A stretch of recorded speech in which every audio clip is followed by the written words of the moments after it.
What up, though, One Pride? This is the Roar of the Lions UK podcast, a podcast where One Pride goes worldwide. My name is Anthony Fitzpatrick. I'm joined this evening by Ryan McCluskey, which can only mean one thing. It is time for your weekly dose of college knowledge. Yes, it is the college football podcast. There's no day like Pro Day, and as the title suggests, Ryan, we are less than 50 days away from the NFL draft in Pittsburgh now. The NFL Combine has been and gone. It's in the rearview mirror, and we've just got one more stop on the path to the draft before heading to Pittsburgh itself. It is Pro Day season. I don't know about you, but this draft process feels like it has gone uber quick this year. Yeah. Like I say, that time between the draft and the combine, and with the extended college football playoffs now, it's just non-existent. There's no time to catch your breath. There's no time for the players to catch their breaths. If you're going to go all the way through to a national playoff, like I say, you're beginning your pro day circuit and your NFL combine prep within a couple of weeks of just finishing. So there's no time to slow down. There's no time for the analysts, the beat writers. It's you've just got to power on through from January right through till May, and then you get to camp and pre-season. It just never stops. Now football is just now, it's just going to exist all year round. There are no breaks essentially.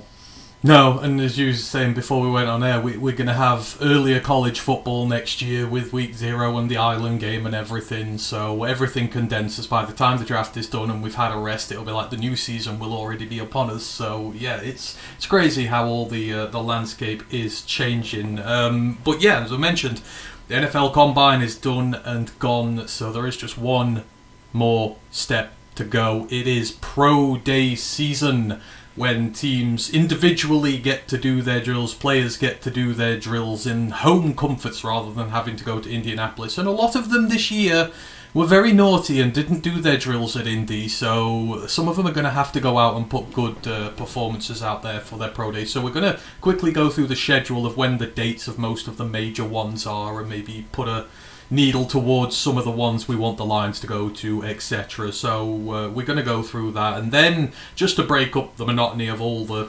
NFL draft stuff, we're going to do a bit of college stuff this evening. Last week we took a look at the top returning running backs going into college football next year. Today we're going to take a look at quarterbacks and wide receivers as well. So we're going to do a bit of draft stuff, bit of college stuff, because again, everyone's doing draft stuff now, and it is just nice sometimes to take a little bit of a break from it. As always, if you have any questions or anything you want to ask us during the evening as it goes on, just let us know. Hopefully the messages seem to be working again this week, so just shout me out if the comments aren't coming through, but all seemed well during the last Q&A, so we will see. I see Mile Marker is in the building. He goes, "Hi guys, I be listening, just not feeling well, got a cold. Hope you're feeling better soon.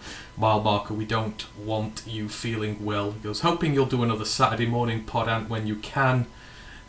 Oh, I must have done that a few weeks ago before the HBCU Legacy Ball. I will have a look at it. I will do another Q&A this week, so it will either be tomorrow or Saturday. If you like the Saturday morning ones, I'll give it another try and see how many.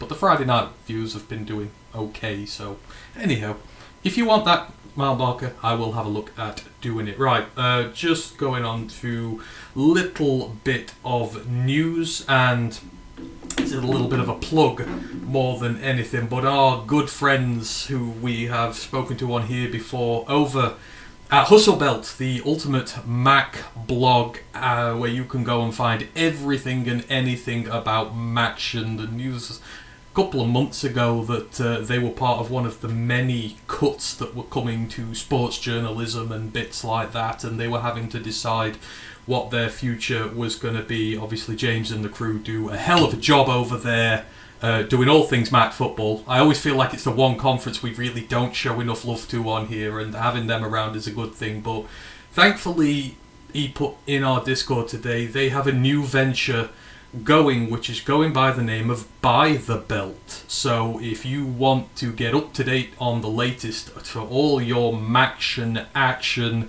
the guys over there do an absolutely fantastic job. It's going to be the same team of writers as before, all the content as you knew from Hustle Belt, but it's now going by the name By the Belt. So give them a check. Keep an eye out for when they go live, and yeah, anything Mac related, they will get there for you. So just want to give them a shout out at the top of the show. And then just a little bit of sad news this week, right? One of the pioneers of college football, Lou Holtz, has passed away. Obviously, maybe a very long time ago, his input on college football, certainly long before we started this pod up, but he is one of the pioneers. Obviously, everything, the work he did with Notre Dame, all that, and it's a sad day for everyone. Yeah, a legend, like you say, we're fondly remembered throughout many decades where he's made his impact an everlasting, profound. Like I say, he's guided a lot of players. He's had a big impact on a lot of coaches and staff, how they've gone forward to carry out their own projects, how they've conducted themselves, hiring their own staff. So a lot of people have looked up to him, respected him, and hopefully his legacy goes on. And I'd imagine there'll be some sort of tributes in the next upcoming season played to him by a couple of franchises. Oh yeah, absolutely. You would expect that there, but yeah, obviously thoughts and prayers to all his friends and family there. The game will be much worse off without him. Right, let's move on to the first of our little bits this evening. So as we mentioned, the Combine has been and gone, and we are into Pro Day season now. So for those maybe new to the process who don't know, Pro Days are the individual drills done by the teams themselves. So the Combine is a regular thing where all the players come together, do all their drills, everything you want for that. The Pro Days are where the individual teams host them, so players at their own facilities, in their own cities, kind of a bit more relaxed environment for them. But it's the last chance for teams to go and check out prospects, and for a lot of prospects who didn't do any testing at the Combine or didn't do any drills at the Combine, it's the last chance for the scouts to get out there and see some of these guys and also be able to have a chat with them. And of course, you know, it's one of those things. I think at this point now, Pro Days maybe don't carry the importance that something like the Combine does, but if teams want to finish off their evaluations and that, it is a good bit for them. Obviously, one last chance to talk to the players, and then all your top 30 visits and everything start to happen. The Lions have had officially 2 top 30 visits so far, both to players who are well down the pecking order when it comes to getting drafted. I think Tyre, the defensive lineman, is slated to be around 6, round 7 pick.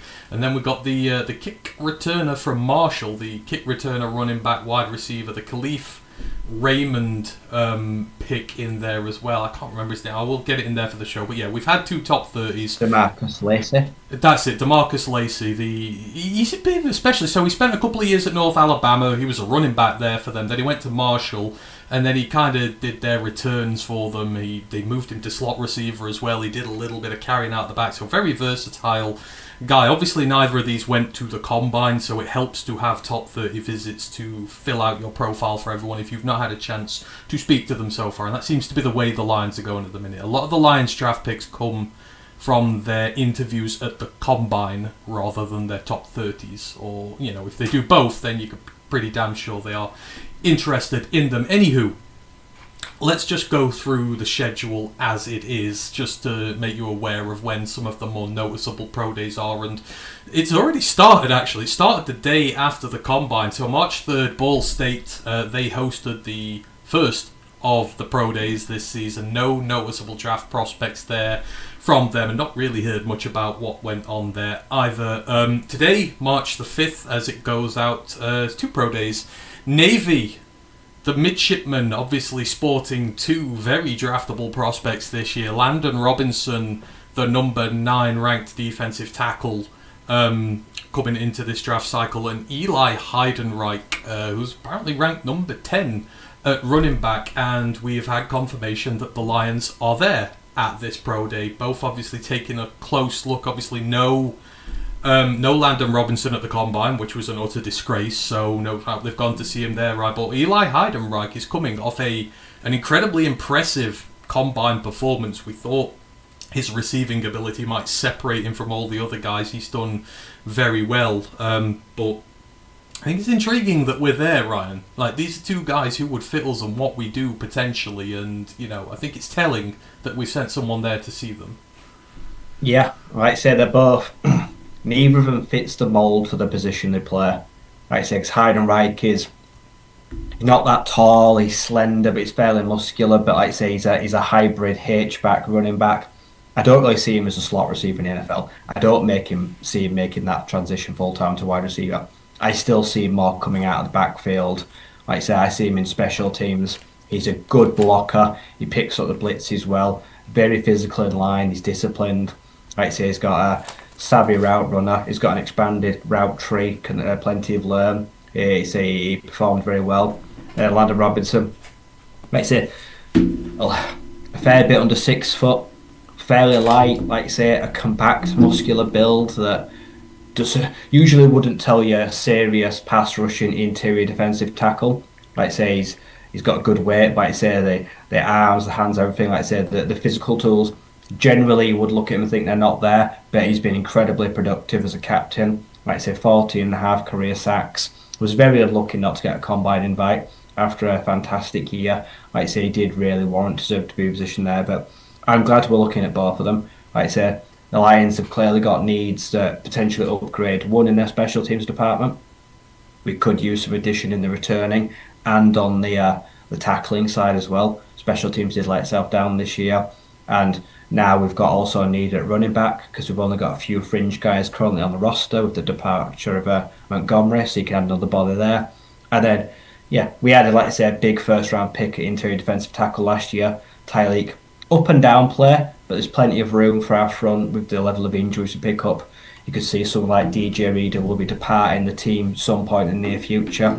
Age, money, cap casualty. So we've got plenty of room to bring in a young, hungry defensive tackle because we still need a lot of help on the D line. It's just guys out there just not taking the pressure off the edge guys. So 2 guys that we're looking at that do fit holes in what we need right now. Exactly. So that is news that the Navy Pro Day today has been attended by the Lions. So keep an eye out on their prospects there. I'm trying to keep an eye out on when Apparently, Pete Nakos, it's the first time in history every team in the league has been to the Navy Pro Day. Yeah, there's not many. Every team in the league looking at basically 2 players. Yeah, exactly. There's a lot of interest in them. I'm waiting for his testing numbers to come out because he's going to bench like 1,000 reps. Like, this is the most physically freak athlete. Landon Robinson's been in Feldman's Freak since he came to college, and he is probably the freakiest athlete in college, so I'm waiting to see his numbers drop, but teams will be impressed by him. The other pro day that is happening today is Illinois State, the Redbirds of the FCS, the home to the most underappreciated wide receiver probably in this draft class, right? Daniel Sobkovitz. Unfortunately, the Lions do not appear to be there, but 16 teams are. Obviously, probably one of the most highly draftable FCS guys out there. We've seen Coker just get retained by the Panthers. These guys have it. Another who was really unfairly snubbed from the combine, and getting his love quite clearly. Half of the league turning up just to see him because it's literally just him there. Yeah, I think a big turnout tells you a lot. And we saw the 2 FCS receivers at the combine do incredibly well. Jalen Waltfall from Incarnate Word put together a great workout. And yeah, Bryce Lance just tore it apart. Like I say, he absolutely put some stellar numbers in there. Those 2 potentially skyrocketed. And for a guy that set so many records after a historic year and a huge national title game winning performance, like I say, he's definitely a potential outside fringe look at a day 3 option as an X receiver or a slot that can work out. It's a shame he didn't get to go on a national stage, show what he could do athletically. But yeah, like I say, the pro day, they're all kind of there for him at the very least, like I say. So goes out there and puts on a clinic, then hopefully they won't miss the fact he wasn't at the combine. Hopefully not. And then the other pro day that is happening this week, tomorrow, Friday, March the 6th, is Wisconsin. You got Vinny Anthony II, the wide receiver, a pretty poor combine by his standards, and Lance Mason, the tight end. Moving over into next week, starting on March the 10th. And Mason Riga. Edge rusher. Sorry. Yes. He had I thought he had an absolutely stellar combine. Sorry, yes, Mason Riga was absolutely fantastic. You're right, you've picked me up. Field drills, he did incredibly well. And he was like 6'4", like I say, very well built. Yes, Mason Riga's pushed into that like round 4-5 territory where you're like, I would. I think I would. He fits. I feel like he fits us as well. I don't know if there's any more he can prove. He had a stellar end to this season. I agree. I'm glad you corrected me on that. I'm a bit ashamed that I mentioned about this. So I appreciate it. So yes, Mason Riger tomorrow. I would love to see a Lions scout or two there. Preferably some of them of a bit of higher authority. But yes, they're the one going tomorrow. Next week, starting on March the 10th or the Tuesday, because I don't think they do free agency Monday with everything that's going off there. You've got San Diego State, obviously home to one of the Group of Five's highest ranked prospects in this draft cycle, Chris Johnson, the cornerback, who thought he did himself no end of favours at the Combine, had a very good performance there. And then you've got Colorado State as well, but they have no projected draftable prospects there. On March 11th, you've got Kansas and Jalen Daniels. I thought he had a very rough Combine, Jalen Daniels. I think he's kind of tanked his stock after that one, right? Yeah, like I say, wasn't great for someone that prides himself on being a primarily dual threat quarterback. As an athlete that makes plays on the run, extends players, shown plenty of flashes in college, but a lack of inconsistency. I think we probably left with the same questions that we entered with, like I say, about his potential long-term option. Is there a position change coming? Like I say, because he's an athlete, will he have to do things outside his comfort zone to actually get to the league, I wonder? Yes, potentially. We will have to see with that. March 12th, the first of the really big days, we have Clemson and Oklahoma. So Clemson obviously sporting Peter Woods, Cade Klubnik, Avion Terrell, TJ Parker, Blake Miller, Tristan Lee, Antonio Williams, Jaheim Lawson, Adam Randall, and DeMonte Capehart. Oklahoma, you got Fabici Nwewu, Grayson Halton, R. Mason Thomas, Kendall Daniels, Owen Heineke, Jaden Ott, Robert Spears Jennings, Dion Burks. And then you've got Oklahoma State doing their pro day as well, though no prospects really draftable of theirs, and if you'd seen their team this year, not surprising, but that's going to be a big day, right? Like, the Oklahoma guys are really doing well in this offseason, specifically the line guys, Grayson Halton, or Mason Thomas, Owen Heineke was really good, Robert Spears Jennings been fantastic. Like, they're the prospects, like one of the teams who've done the best there. I would expect that to be loaded, but you know, Clemson, Oklahoma, there's plenty to like with those two. Yeah, like I say, and Clemson boys, like I say, the big names will not do anything. They'll just stand on the numbers, most likely won't raise injury. Like I say, there's guys out there, like I say, even Terrell did okay. Like I say, I'm not super high on him. Like I say, I think he's got potential stock to increase, but at the same time, we probably don't want to risk anything. So there'll be guys out there. Like I say, the running back from Clemson had a good combine. Was it Adam Randall? Yeah. Yeah. Like I say, yeah, he might want to stand on his business, but yeah, like I say, and then Oklahoma, I'm with you, Mason Thomas had a good appearance. Like I say, is it Jarek, the tight end? Oh yes. Yeah, like I say, he's in that position where it's not a great tight end class. It falls off pretty quickly after one or two names, so he'll be looking to maybe stand on his numbers, like I say, get some views out there and try pull himself away from that middle pack. But yeah, plenty of guys there to consider. Yeah, for sure. That finishes off that week. You get to March 16th, that is South Carolina's Pro Day.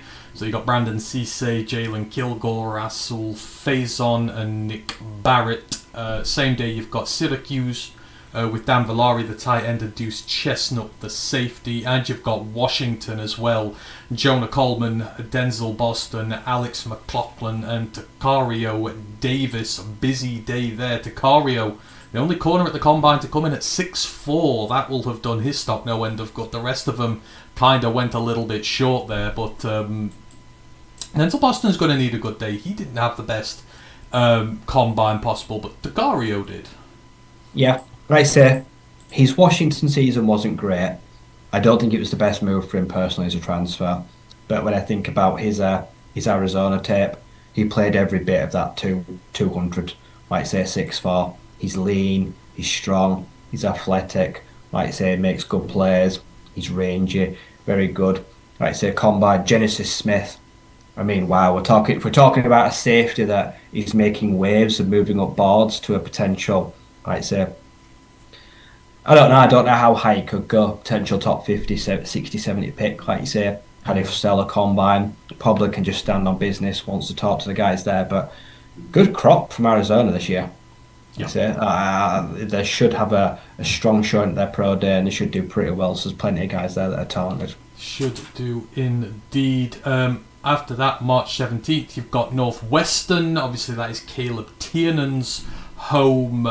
Probably the main guy you're looking there. Then March 18th is your next big day. Minnesota and Devon Eastern, that is their pro day. But then you got Penn State, you've got Vega Iowani, K. Tron Allen, Drew Allers, Akee Wheatley, Zane Durant, Drew Shelton, Nicholas Singleton, Nolan Rucci, and Danny Dennis Sutton. And then you've got Stanford as well with Sam Roush and Colin Wright. Again, a couple of guys on an ascendancy there, right? I think Sam Roush kind of killed the combine moving the way he did at 265 pounds. And then you got Dennis Sutton, and obviously Vega had a great day there. But that's going to be another big day on the calendar there for some of these mid-round guys.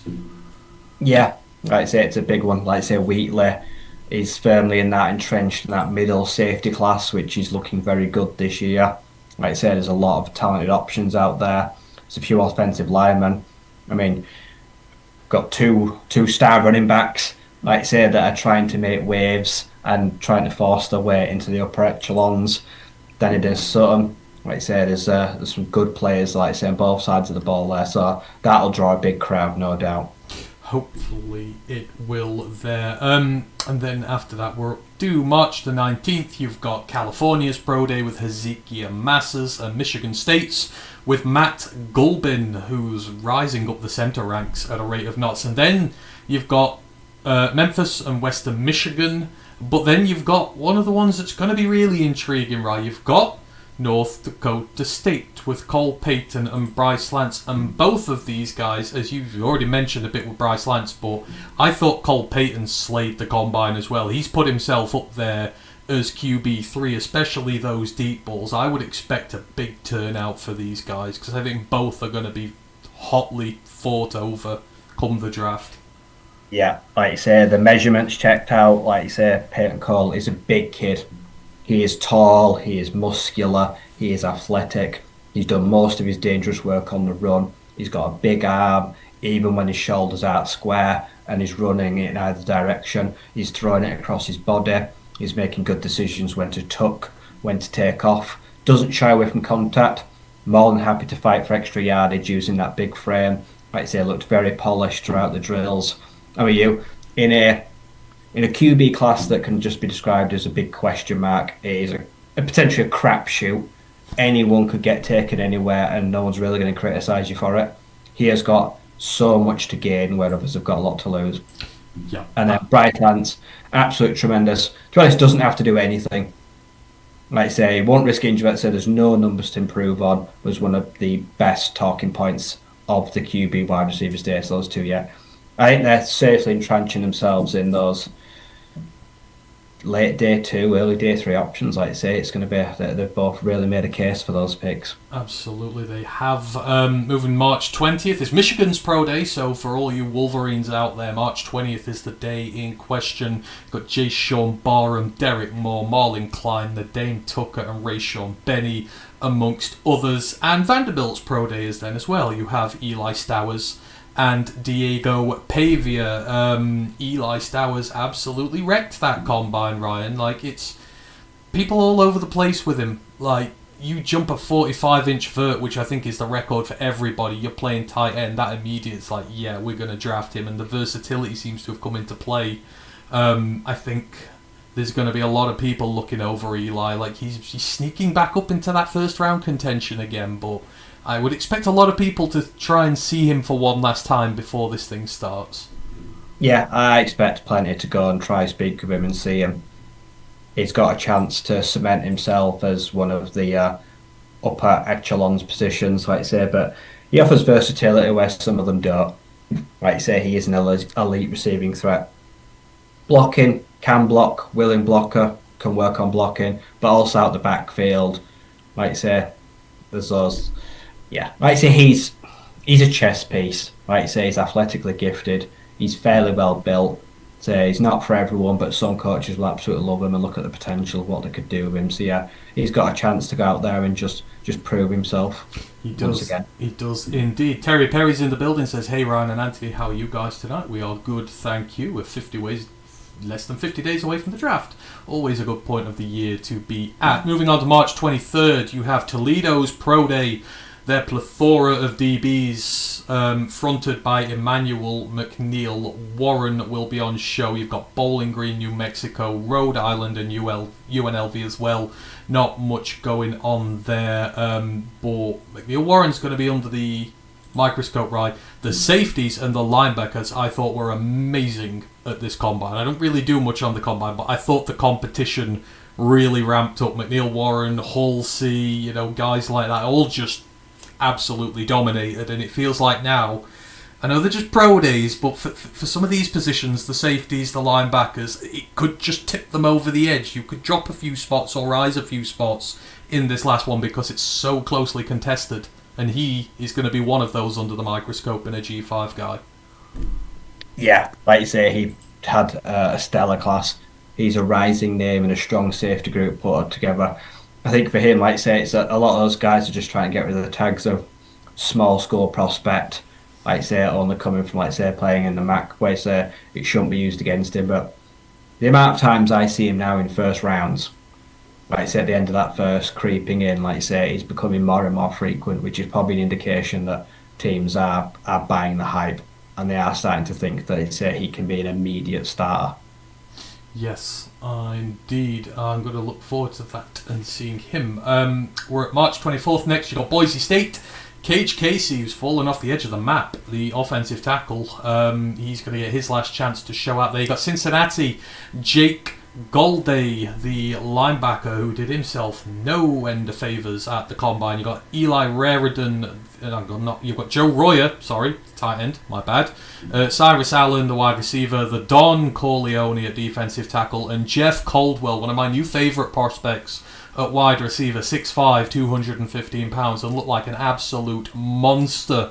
I want to see us there at Cincinnati's Pro Day looking at him because he is the type of receiver we lack. You've got Louisville with Chris Bell and Colin Lacey, who had disastrous combines. They need to bounce back. Notre Dame, Jeremiah Love, probably not going to do a damn thing because he doesn't need to. Jadarian Price, Eli Raridan, and Malachi Fields, who probably needs a bounce back. And then you've got NC State as well.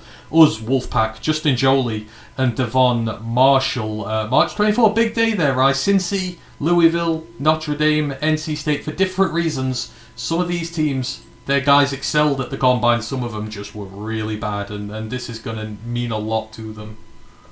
Yeah, mixed bunch, like you say. As you said, Jake Golday, like you say, definitely put himself in a conversation, got good eyes, and then big athletic guy measured in at, like you say, was it like 225, 6'4", big rangy linebacker, very versatile, can move around the field. NC State, Justin Jolie, big fan of him, big fan of a team needing a complementary number 2 tight ends. We'll be looking at him. Nice receiver, good route runner, well built. So there's plenty of guys out there that got potential. Like I say, Louisville, like I say, got Chris Bell. Like I say, he's trying to force his way back into the first round. If he stands on the combine, like I say, if he stands on the answers, talks well, despite the serious injury, if he's moving well, looking good, I don't see any reason he can't be taken like 31st overall. Like I say, as a Patriot, looking for a receiver, big-bodied. Like I say, if they're confident in him, like I say, and he should come back from the injury very quickly and bounce back. Hella productive, good character, has done a good rehab job, look after himself, and looks ready to go. So yeah, there's a potential big name talent on those show on those days. Indeed there is, as there is on March 25th as well. We've got Arizona with Genesis Smith, as Ryan's already mentioned, and Traden Stukes, their last chance to shine. Ohio State, Caleb Downs, Arvell Reese, Sonny Styles, Carnell Tate, Caden McDonald, Max Clare, Davison Igbonison, Will Katmarek, Caden Curry, amongst many others. I expect the vast majority of those to not do a damn thing because they don't need to do a damn thing after their combine performances. And then the other one, home of very intriguing prospect Ryan, because you tagged onto him a while ago, UCF. And Malachi Lawrence, who just continues to ascend up boards here, there, and everywhere, and is just one of the most intriguing players in this draft cycle now. Yeah, he was one of my favourite players to watch at the combine. Like I say, he was a guy that I didn't know a lot about.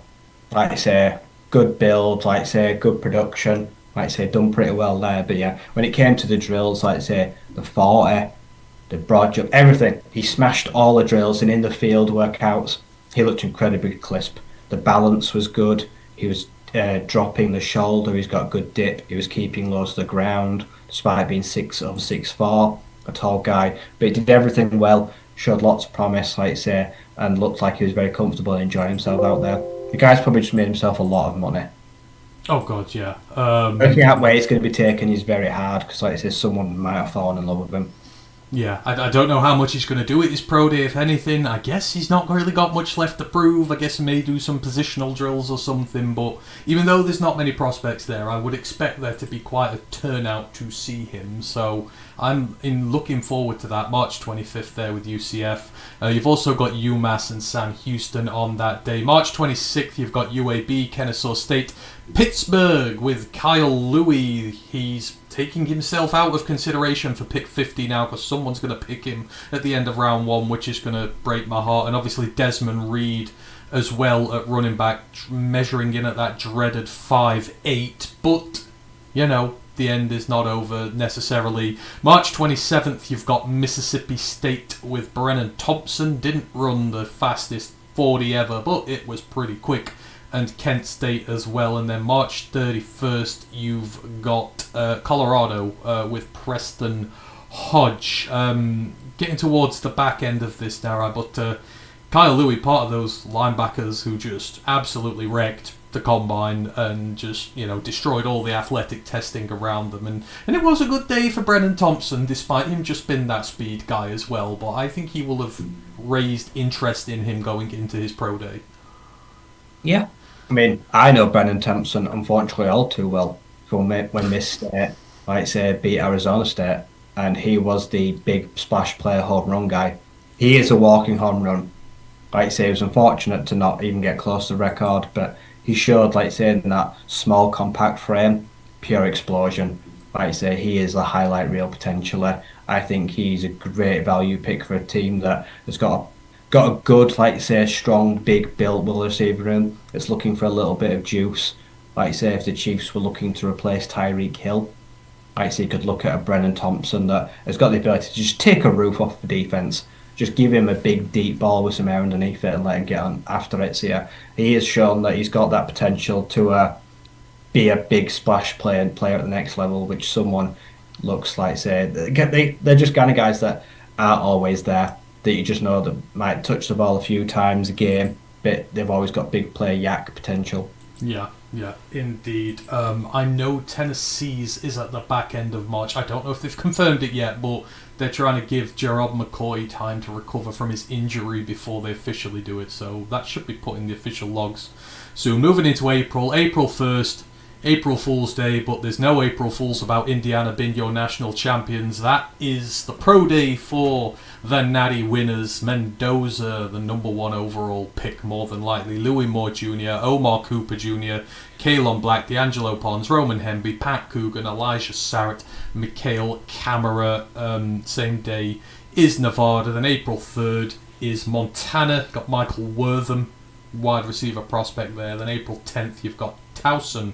Nothing there, which kind of rounds that out. But finishing with the best for last, right? The number 1 overall pick lightly. And I mean, there's some guys fighting in here. Omar Cooper fighting to get as high in the first round as he can. D'Angelo Pons putting his size concerns in the rear view mirror. Again, you're probably going to be one of the most attended ones, with it being one of the last ones as well. But there's just so much talent to be had here. You're going to see all 32 teams knocking up for this one.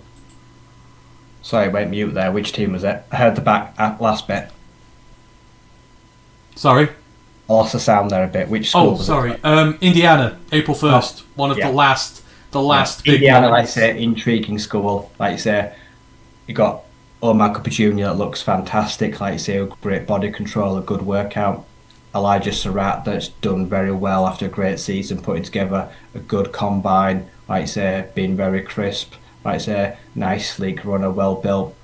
You've got D'Angelo Pons, like I say, you've got one of the best corners in the whole draft, technically. Like I say, physical, ball skills, just in, like I say, the pint-sized Polly Pocket frame that a lot of teams just, some won't go near. But like I say, he plays so much bigger than he is. Like I say, he deserves a chance, like I say, stand on the numbers at least. He's got to make a case from, like I say, to overlook the 5'7", 5'7.5", like I say, the small build and prove, like I say, next level. But it's going to be hopefully a great class for them. Like I say, good running back. Like I say, potentially all positions there working out. Like I say, it should be. Indiana football is in its best place it's been in a long time, and that's going to show, like I say, a lot of draft picks this year and a lot of guys at their pro day. Yeah, absolutely, it is. And then anyone who you didn't hear in there, there's some schools still to declare at this point, because some leave them quite late. So if anything else big pops up, we shall let you know. Resurrection Seasons in the chat goes, how do you explain so many Penn State guys potentially going early in the draft, but the team was bad? I mean, it's just sometimes the way I guess it is, right, isn't it? It's their problem has been quarterback for years. Penn State's problem, it's been the quarterback and it's been the receivers. You don't see any of those guys going early or getting drafted, and unfortunately that's I guess we could have asked this question for the last 10 years now, like why so many guys get drafted off that team but they do not very well in the conference. I think it shows to very good individual coaching but not so good coaching at the top, and again, they've always struggled at the most important position. They've never had a game changer there. No, like I say, it's a lack of team ethic, it's injuries, it's questionable coaching on the day.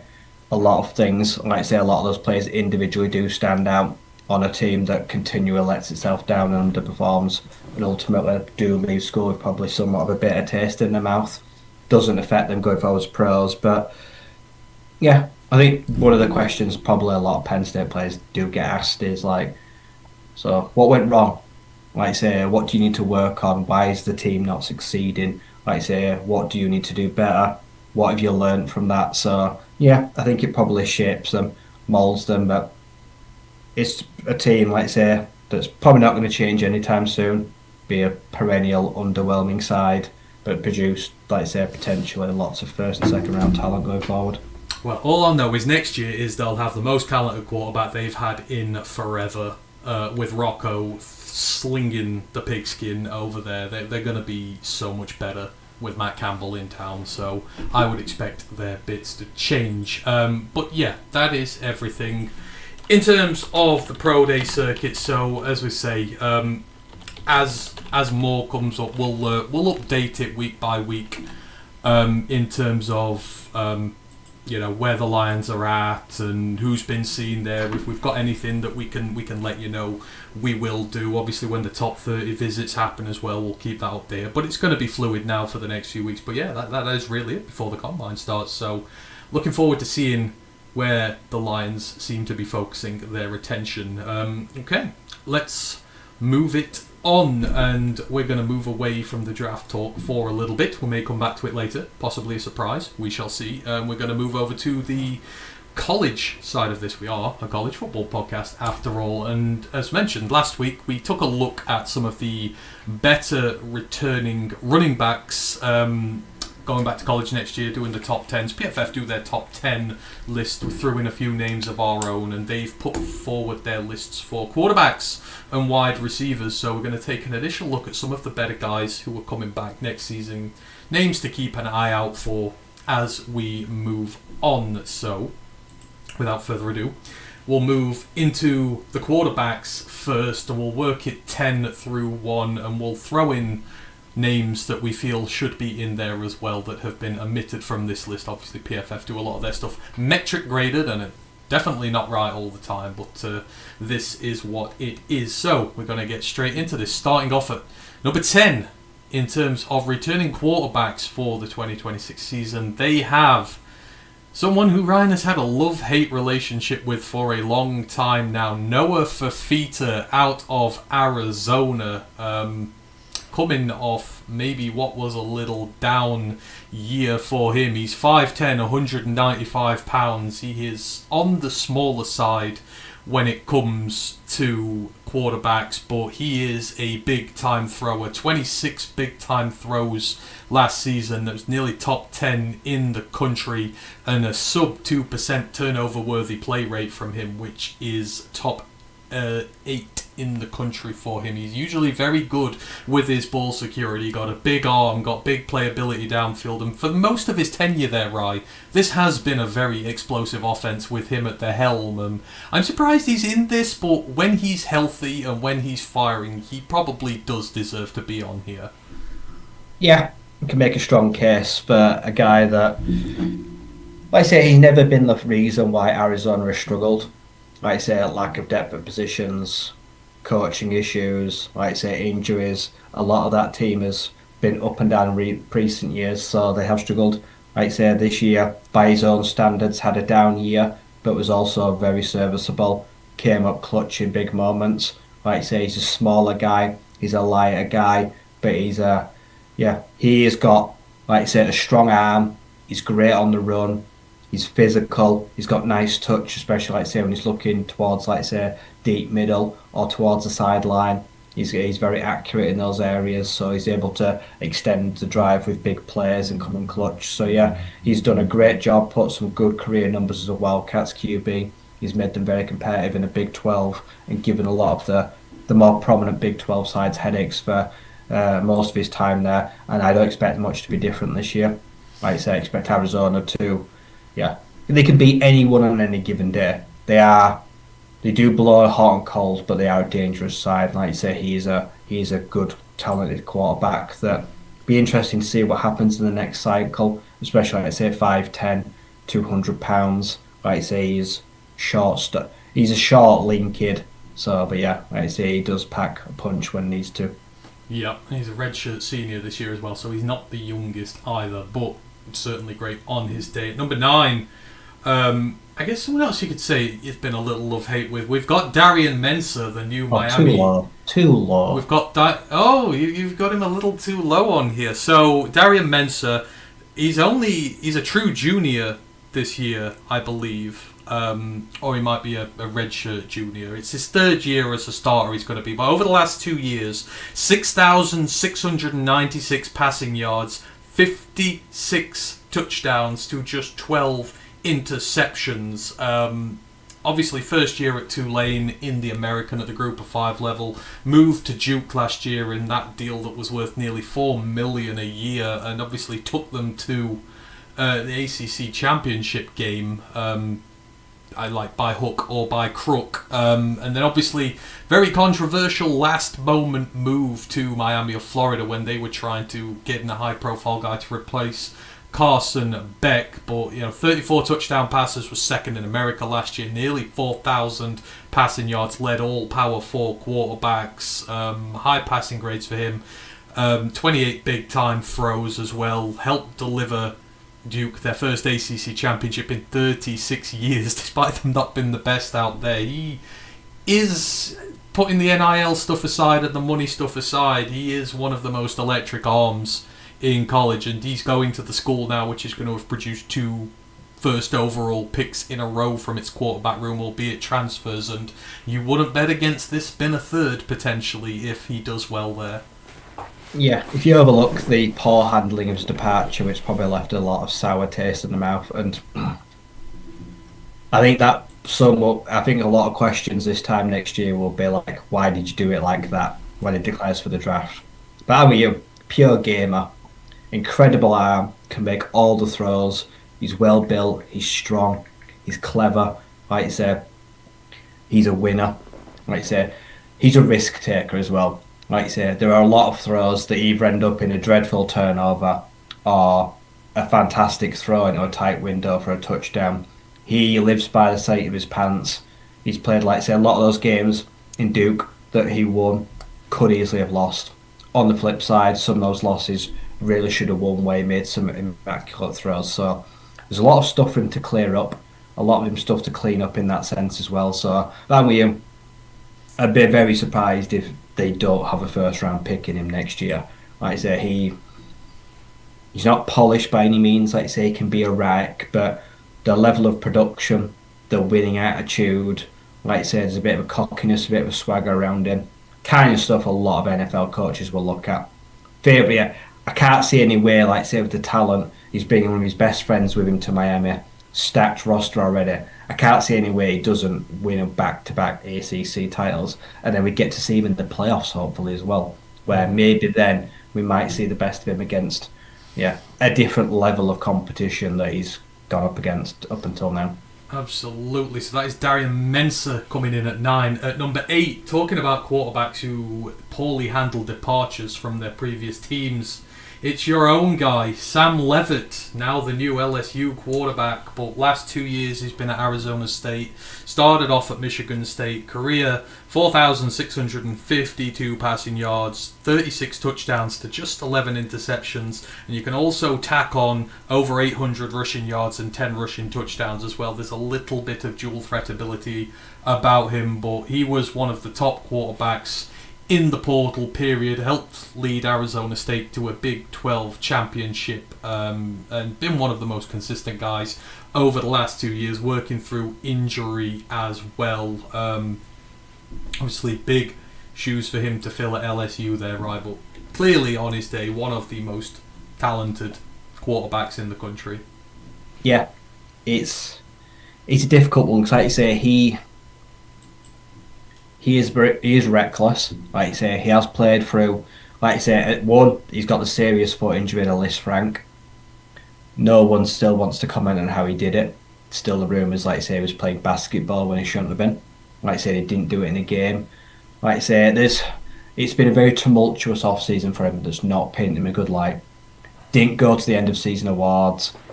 Didn't say anything. Hasn't even addressed his leaving on social media for months.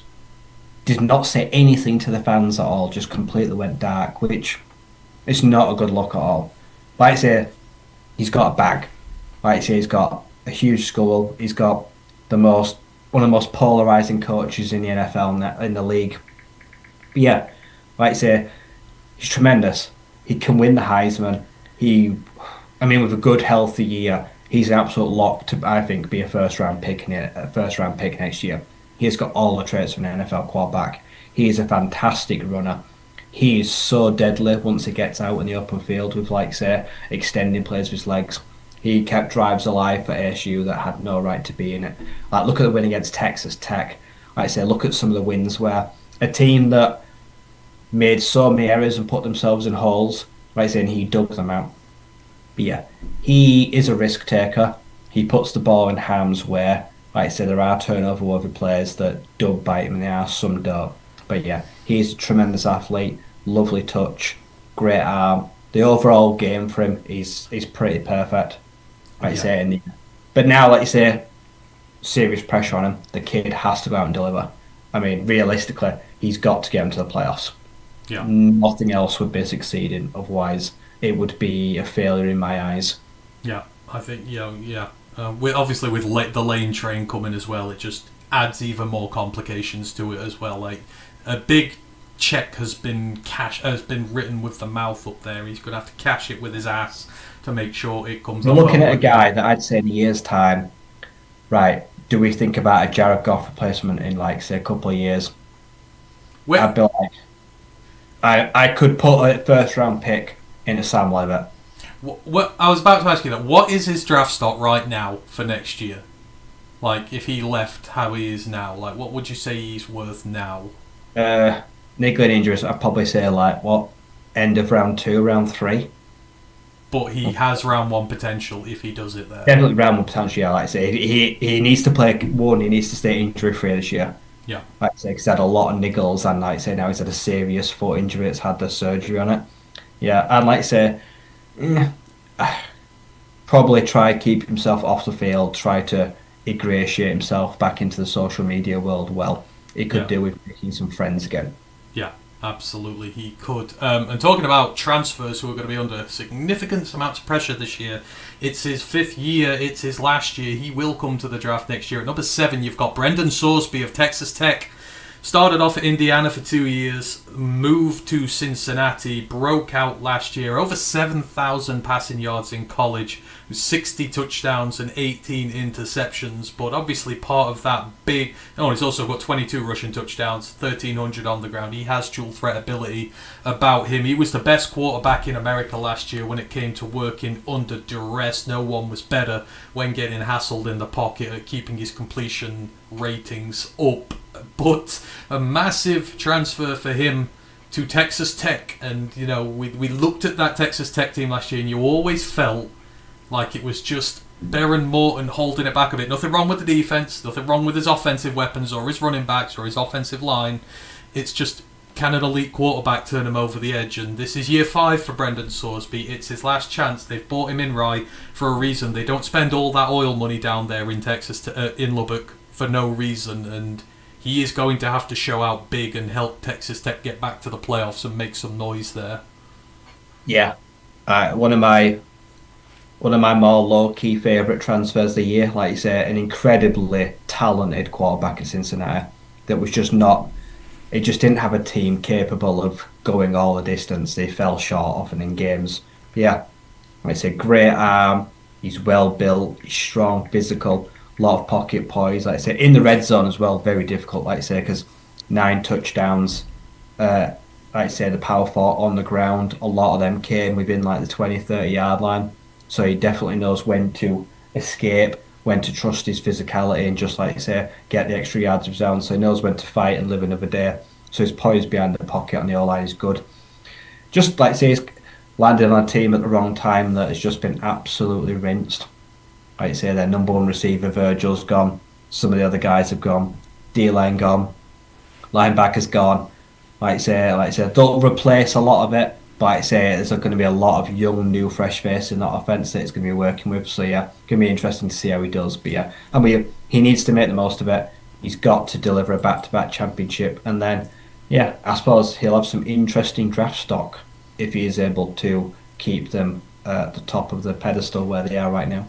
He will do indeed. So that is Brendan Sorsby at 7. At 6, Loki, one of my favourite guys. I've loved him since his UNLV days. We've got Jaden Maeva at USC, who's coming into... This will be his final year in college before he comes up to the big leagues. Obviously started off at UNLV as a true freshman, threw for over 3,000 yards and 17 touchdowns, but...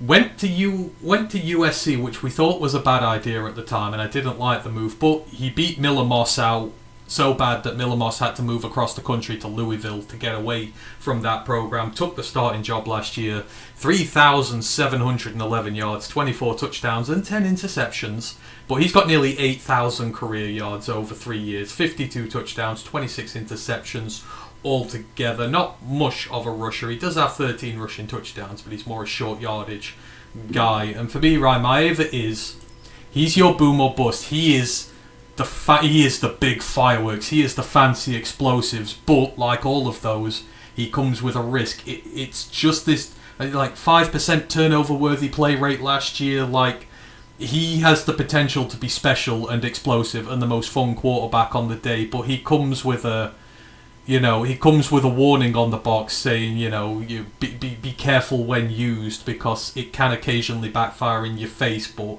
if he finds the consistency in the second year of a USC starter there and finally gets them some love in the playoffs, because they've not really touched it in recent years.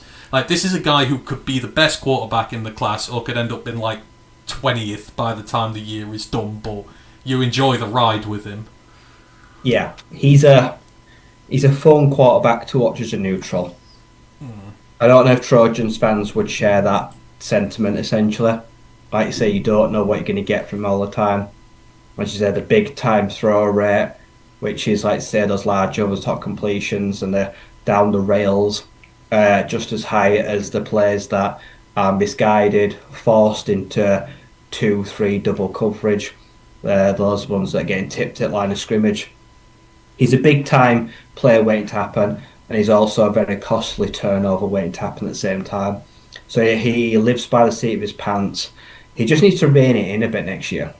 Even if both numbers come down, that's fine.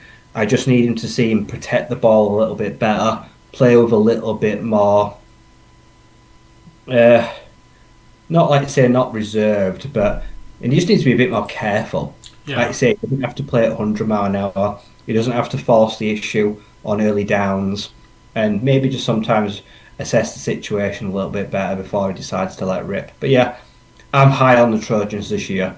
If you can tidy those things up this year, like I say, they were thereabouts in big games last year, and like I think they can hopefully take that step again. So yeah, like I say, it's definitely a name to watch this It's year. just forever that defense. Like, to get the defense sorted, like it'd be a good side.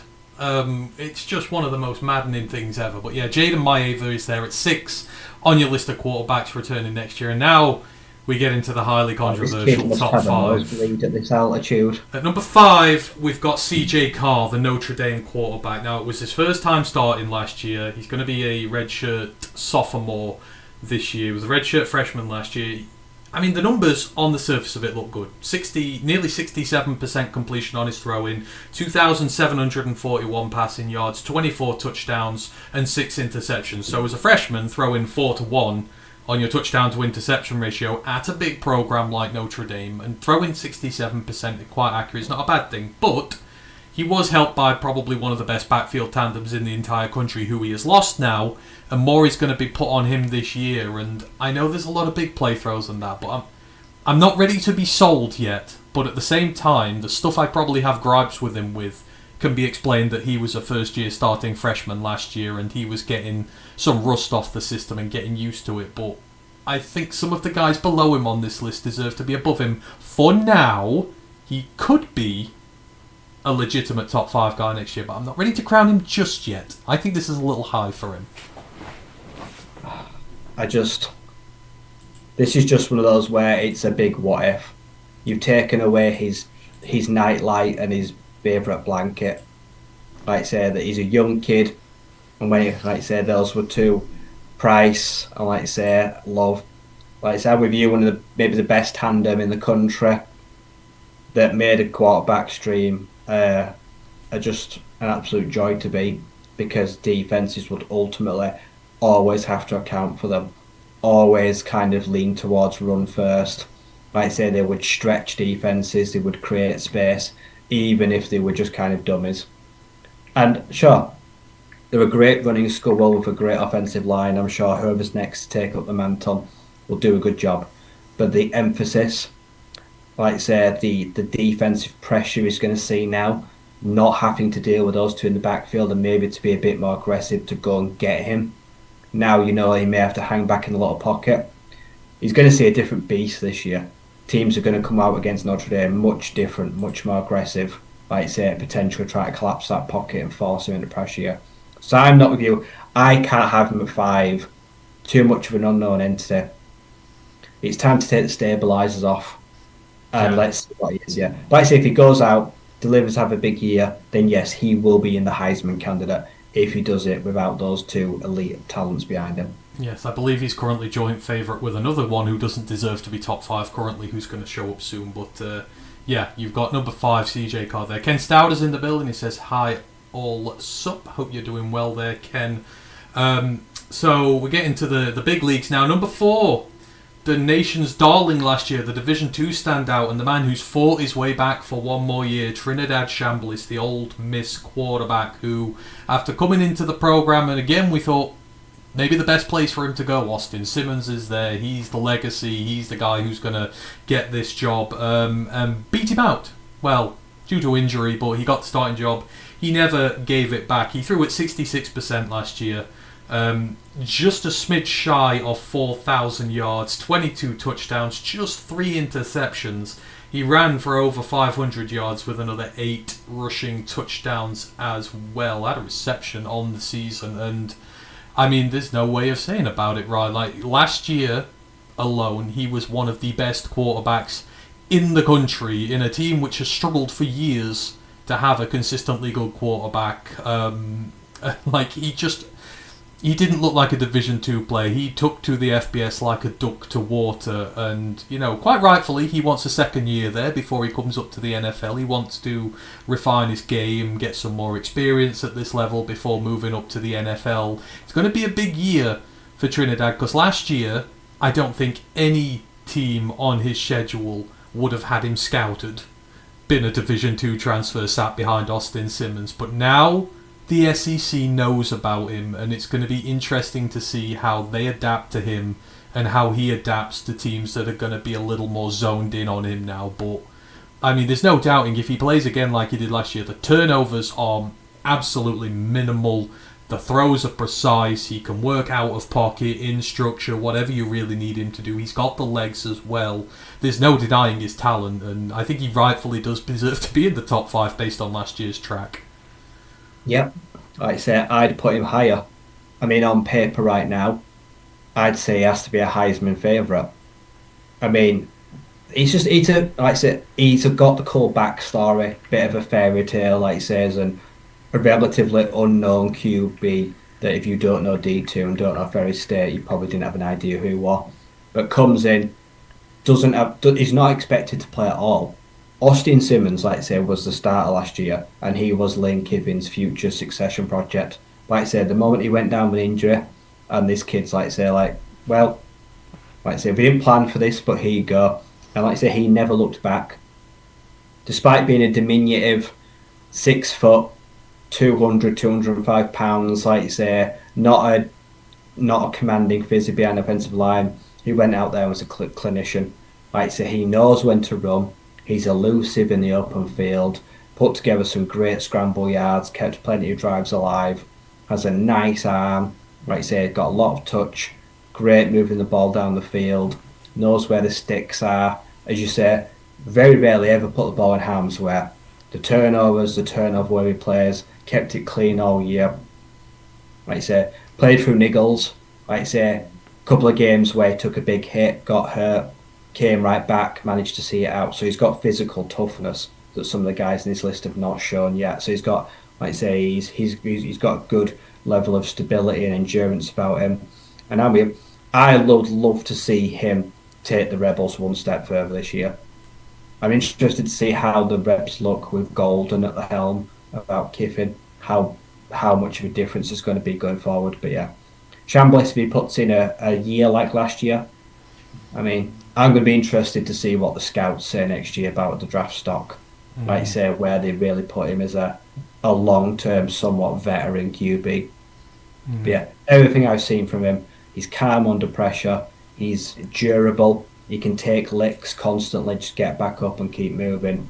And yeah, I'm hoping, like I say, he has a repeat of last year. You know, it's just everything stands out. Like, he could have gone and taken advantage of a weak QB class this year. There are not many quarterbacks who have the bravado to go back to college when there's an opening in a draft for them. And him admitting that he's not ready for it, for me, it's a massive green flag for him. Hopefully it pays off, but we shall see. Getting up into the top 3, and here he is.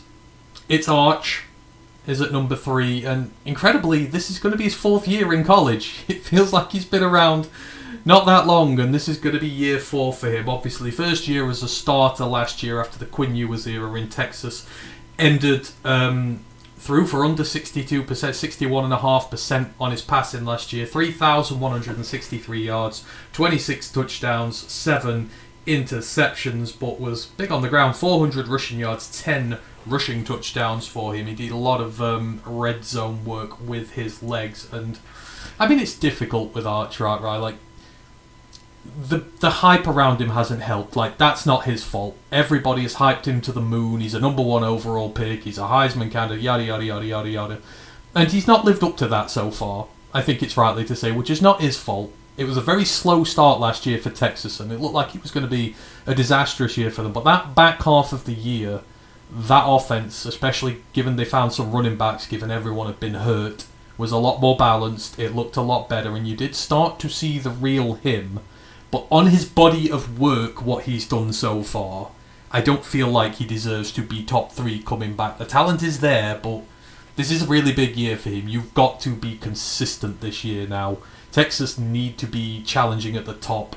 Obviously, their rivals nearly won the SEC last year. They weren't in the shout for it. But you saw the back half of last year. The hype is starting to come through, but the body of work is not just there yet. No, you can break your season down to, like, say, weeks 1 to 7, or like, say, weeks 8 to 12. 1 to 7 was wildly consistent. Like you say, poor touch, missing guys open. Like you say, wrong reads, costly turnovers. A team, a team in general that looked a shell of its former self from the year before. Like I say, this guy's the prodigal son. Like I say, this guy is Moses. He's going to lead the people through the parted sea. He is Jesus. He's going to move the stone on Easter and be resurrected. Like the way they talked about him is the way they haven't talked about kids in so much years. Same with you. The hype was incredible. The pressure on the kid's shoulders must have been immense. And like I say, the people, the pressure, the fans, everything. It must have weighed on him heavily. It played like he did as well, like you say. He did not look comfortable. There were nerves. He was uncomfortable, like I say, they were putting him under a lot of pressure. Like you say, it was mistakes. He looked very much like, even though a guy that had been in college for a couple of years, very much well, here you go, it's your turn, the reins handed to him. Yeah. Like I say, it's later. I mean, I suppose as the team got further out of contention, he then kind of settled down. Like I say, later in Yeah. the year, Texas had somewhat limited to play for. Like I say, he started to click for him. Like I say, later in the year, he showed his escapability. He's a big, tall, lean, skinny kid, but actually runs pretty well and Yeah. moves fairly swiftly. Like I say, he is happy to tuck and run. Like I say, especially good in the red zone. Like I say, the accuracy picked up, like I say, in the last couple of games as well. So there's definitely promise. Mm. Like I say, will he revert to the old ways starting this season, how he did last season, or can he kind of pick up where he left off? I mean, he has to, and Sarkeesian has to, or Steve will be done. Yeah. Steve Yeah. had too much talent to not deliver what he has, like I say. So he needs him to deliver as well, the big time this year. But yeah, the pressure cooker won't have turned down temperatures, probably ramped up. Yeah. Like I say, now he's given fans hope. So yeah, he set the bar late last year, and now he's got to somehow live up to it again. So I get why he's on the list. Like I say, it's going to be interesting to see if he can live up to it now. Yeah, indeed it is. And speaking of living up to expectations at teams which need to start winning, that brings us on to number 2. As very quickly, enjoy your day, Ken. Thanks for stopping in with us. Lisa's in the chat. Hope you are doing well. Lisa, good to have you along as always. We're just going through the top 10 returning quarterbacks via PFF and their grading system for 2026. Just introducing some names into the mix. We're down to the top 2 now, and at number 2, got a guy who thought was going to go in this draft potentially pretty high. Going back for one more season, we got Dante Moore at Oregon. It's going to be his 3rd season as a starter. He had that bit of a disastrous freshman year at UCLA. Went and sat at Oregon for a year. Took over the reins last season, and I mean, what a year he had. 72% on his throws, 3,500 passing yards, 30 touchdowns, 10 interceptions, maybe a little on the high side. Not much of a rusher. Likes to do his work out the pocket. Just the 2 rushing touchdowns there for him. But most big plays of any quarterback in the nation, right? We know what this offense is like. I mean, he's got 2 absolute stud, true sophomores with him this year, Jordan Davidson and co, who are going to provide a formidable backfield for him. He's got Courier Moore going into his redshirt sophomore year, one of the best wide receivers in the country. Got Lalulu's come back at centre. They got Ian Atchell, the massive 5-star recruit, coming in to hopefully give him some better tackle play there.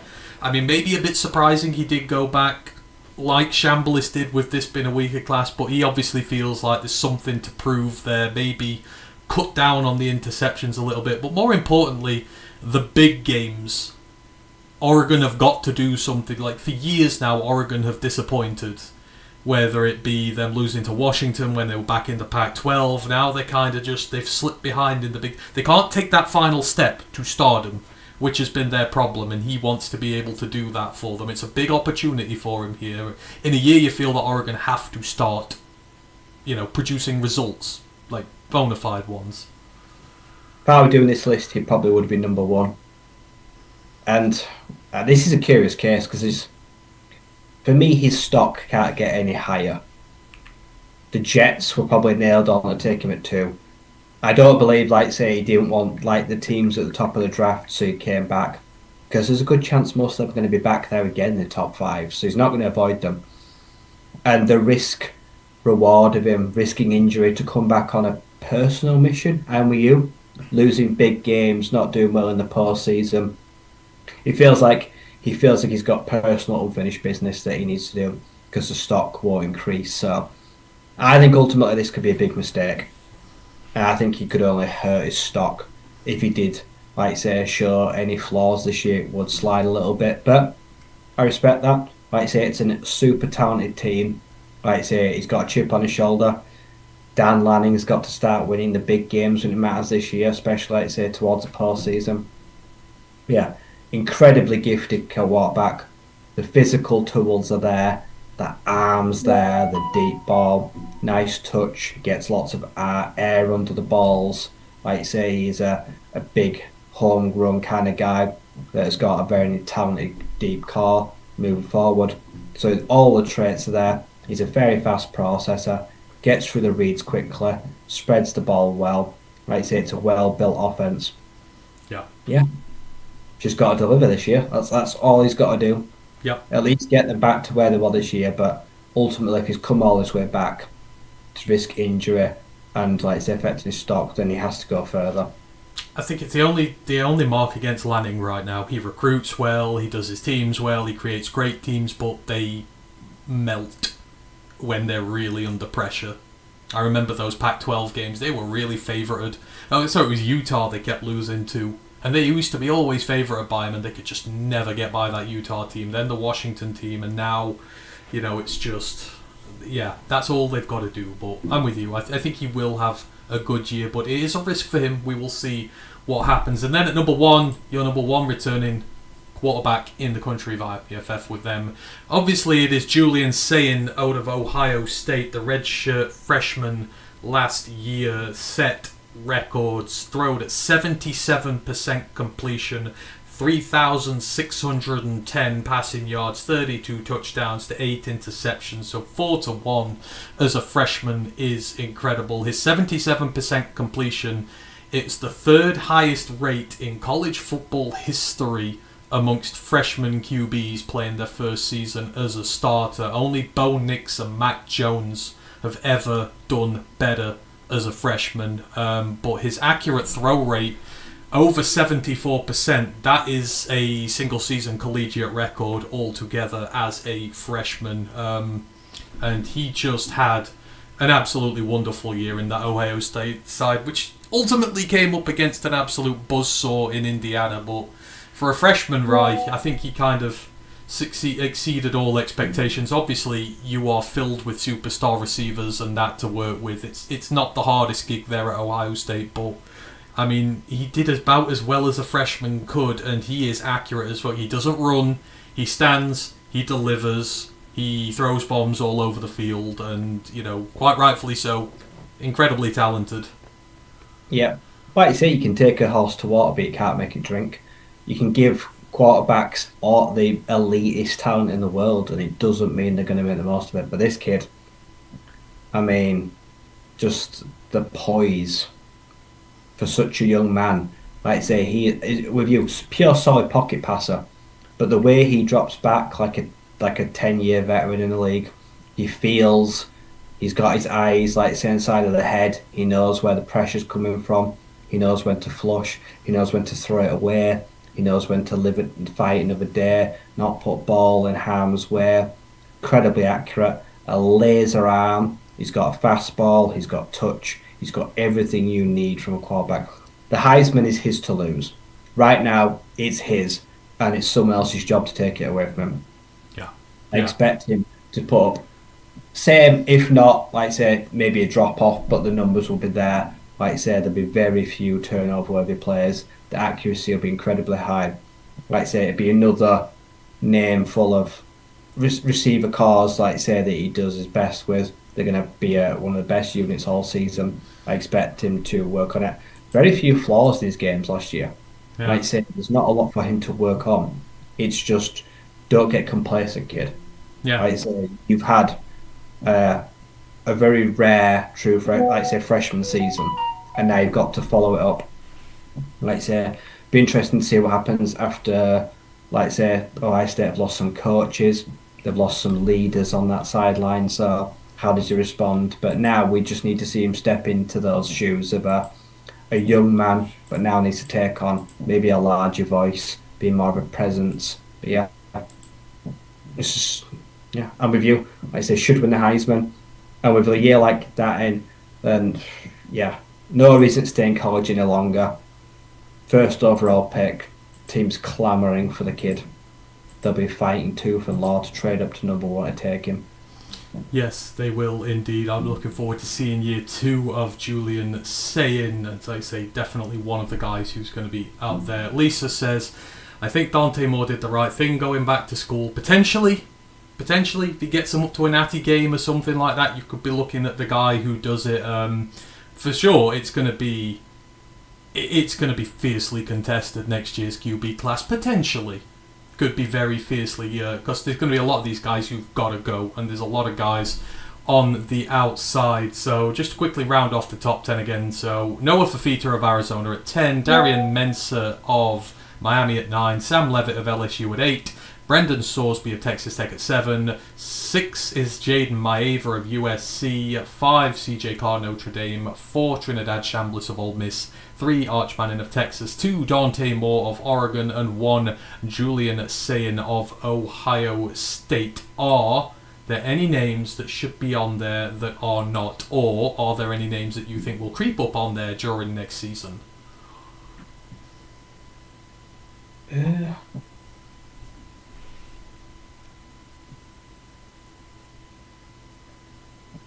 See, while you think about that, I am surprised Drew Mestamaker's not on there. that is surprising. I guess it's Purely because he has got a school. He's transferred. He's had an insane season and transferring to school with very little expectations and to play for, which kind of means he's probably going to go out there and play that game, a brand of football again. I expect statistically he's probably going to go put up tremendous numbers again. It's Power 5 football as well. If he plays well in the Power 5 this year, then I guess that moves any sort of doubt about that. But yeah, Mestamaker would have a chance to be on there. I am going to be a complete homer here. CJ Bailey, I think, should be knocking on this list. The North Carolina State quarterback.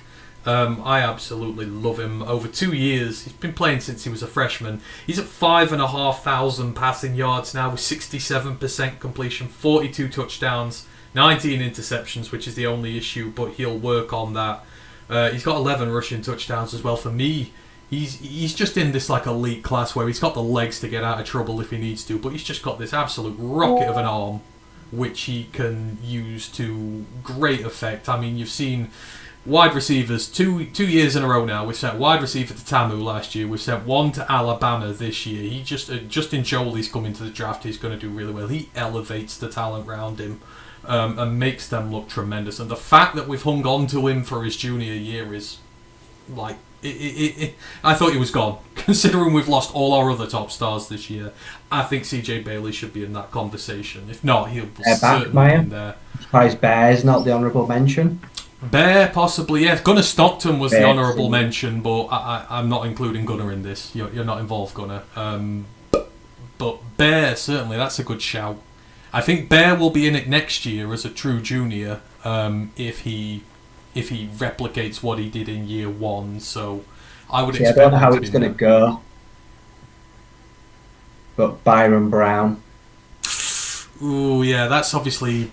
It could be a big flop for Auburn. That's obviously Group of 5 history, isn't it? So I think he will get more love as he goes along. If he has a good year there, he'll probably be like what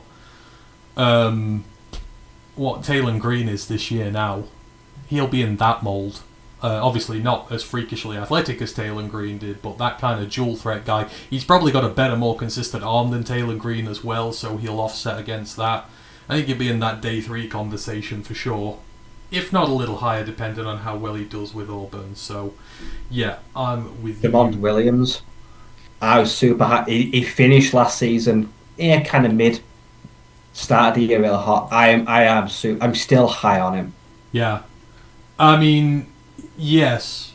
Again, just the way he did things with his college will kind of have knocked him a bit because he he left, didn't he? And then they basically forced him back, and he's had to apologise to everyone. I'd be interested to see if he starts. If they feel that slighted by him, and someone beats him out in camp, like, he could be the major casualty next year, the one you see transfer away at the first chance he gets. I'm interested to see how that dynamic works. Yeah, he'll find a way out.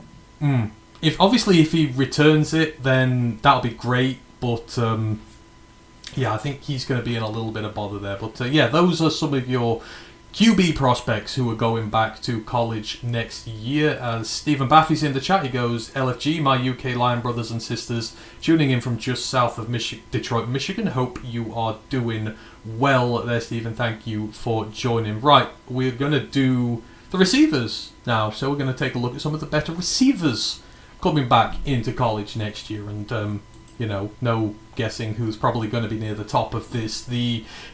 But to tell you the strength of this list, the honourable mention is Cooper Barkati of Miami, obviously one of the Duke transfers there. So this just goes to show you how tough these lists are. Obviously, he had over 1,000 yards last year, and he's coming up big time to that Miami program. You can imagine him and Mensa are going to go nuts this year, but he is just the honourable mention. But at number 10, so Drew Mestermaker didn't make his top 10 list coming back this year, been a North Carolina transfer. However, his receiver did, Wyatt Young of Oklahoma State. And he's the only guy on this list who played for a Group of 5 school last year, which just goes to show you how much stock is in him. 1,264 receiving yards last year. He had a 90 receiving grade. Only Makai Lemon and Jeremiah Smith had a better one in the country. He had 3.69 yards per route ran, 32 forced missed tackles, which was second in the country. Like, as good as Mestermaker was, he had Caleb Hawkins, the best true freshman running back in the country, right? But he had a secret weapon in his receiving core, and there's no doubt Wyatt Young is exciting as he gets the ball in his hand. Special things happen with him. Yep, I was super impressed with Wyatt Young. Last year, I'd say a guy that worked primarily out of the slot, returner, gadget piece, having a tremendously good year for North Texas. Got a huge amount of looks in that offense. Did a lot of great work, was the focal point of Mestermaker's passing vertical attack. Big opportunity here. Like I say, it feels like OK State haven't produced a big name receiver in quite a while. And that offense, especially vertical, has struggled to stretch the field for a number of years now. It's not been much of a potent passing offense, which has been costly. So it's a great opportunity for this kid to make a bit of money, make a bit of name for himself in the Power 5. He's already got that repertoire. We've got that perfect triangle of running back, quarterback, receiver. So he's already on the same wavelength with the guy that's behind him under centre. I expect the offensive coordinator is going to try and make him a big piece of that offense, knowing what they can do together, the connection and gelling they've got. So yeah, I expect him to have a pretty good year. I'd be very surprised if he doesn't put up at least similar strong numbers. He'll be aiming for a 1K year. But I expect him to by far get the most looks in that offense and be their leading receiver when all is said and done. Oh God, yeah, absolutely. You would expect him to. This is going to be a big year for Wyatt Young, and for this Oklahoma State offense, these guys, him, Caleb Hawkins, and co, they could become legitimate stars by the time the year is done. So that is Wyatt Young of Oklahoma State at 10. We're staying in the Big 12, going to 9. The receivers heading there this year, and we've got Amari Thomas of Houston, the 6 foot, 205 pound outside receiver. Spent his first 2 years at UAB in the American. One of the few good things that came out the Trent Dilfer system there. Made his move to Houston last year. Obviously, Connor Weigman is there. He's back this year. Keyshawn Henderson, the highest rated recruit in the country, coming out of high school. Dude's going to have the best of a good pair of quarterbacks to throw at him, but he's coming off just slightly under 1,000 yard year, but 966 yards, 12 touchdowns for him, goes at nearly 15 yards per catch. He's one of the big play guys here who's been working with Tanner Koziel. It's been Thomas on the outside, Koziel on the inside. most touchdowns of any receiver in the Big 12, most receiving yards of any receiver in the Big 12, and yards after the catch and forced missed tackles. Basically, the best guy there was in there last year, Ryan. It's indicative of a Houston team which is having a lot of money put into it, and it's got a wonderful QB situation this year. You won't put it past him. Definitely breaking the 1,000-yard mark this year, potentially significantly so, if this Houston team get off to a good start and he stays healthy. Yeah, big chance for Thomas this year to probably make himself a bit more versatile, like you say, moving but a bit more around, like you say, starts a lot of it closer to line of scrimmage. Like you say, a lot of it is working inside, working out. I'd like to see him stretched, maybe move the field a bit more vertical. Like you say, I think Tanner Koziel got a lot of the red zone looks, where I say there's a lot of potential carries now and targets that someone's going to have to fill and take all those now. There's a big hole been left of that offense. Like you say, great returning QB situation. I just don't look, Connor Weigerman's ranked like 28, 29 of all like Power 4 returning quarterbacks, so he's very highly thought of. Thomas had a breakout year, and then we should easily surpass 1,000 yards this year with all the extra looks he's going to get. Like I say, hopefully a chance to expand a bit of a route tree as well, maybe work a bit more on the outside, show a bit more versatility, so could be a big year for him. Like I say, Houston, they were difficult. They caused problems in the Big 12 last year. They were a headache for a lot of sides. People didn't like playing them. So I'd expect them to be the same kind of stirring the pot again this year.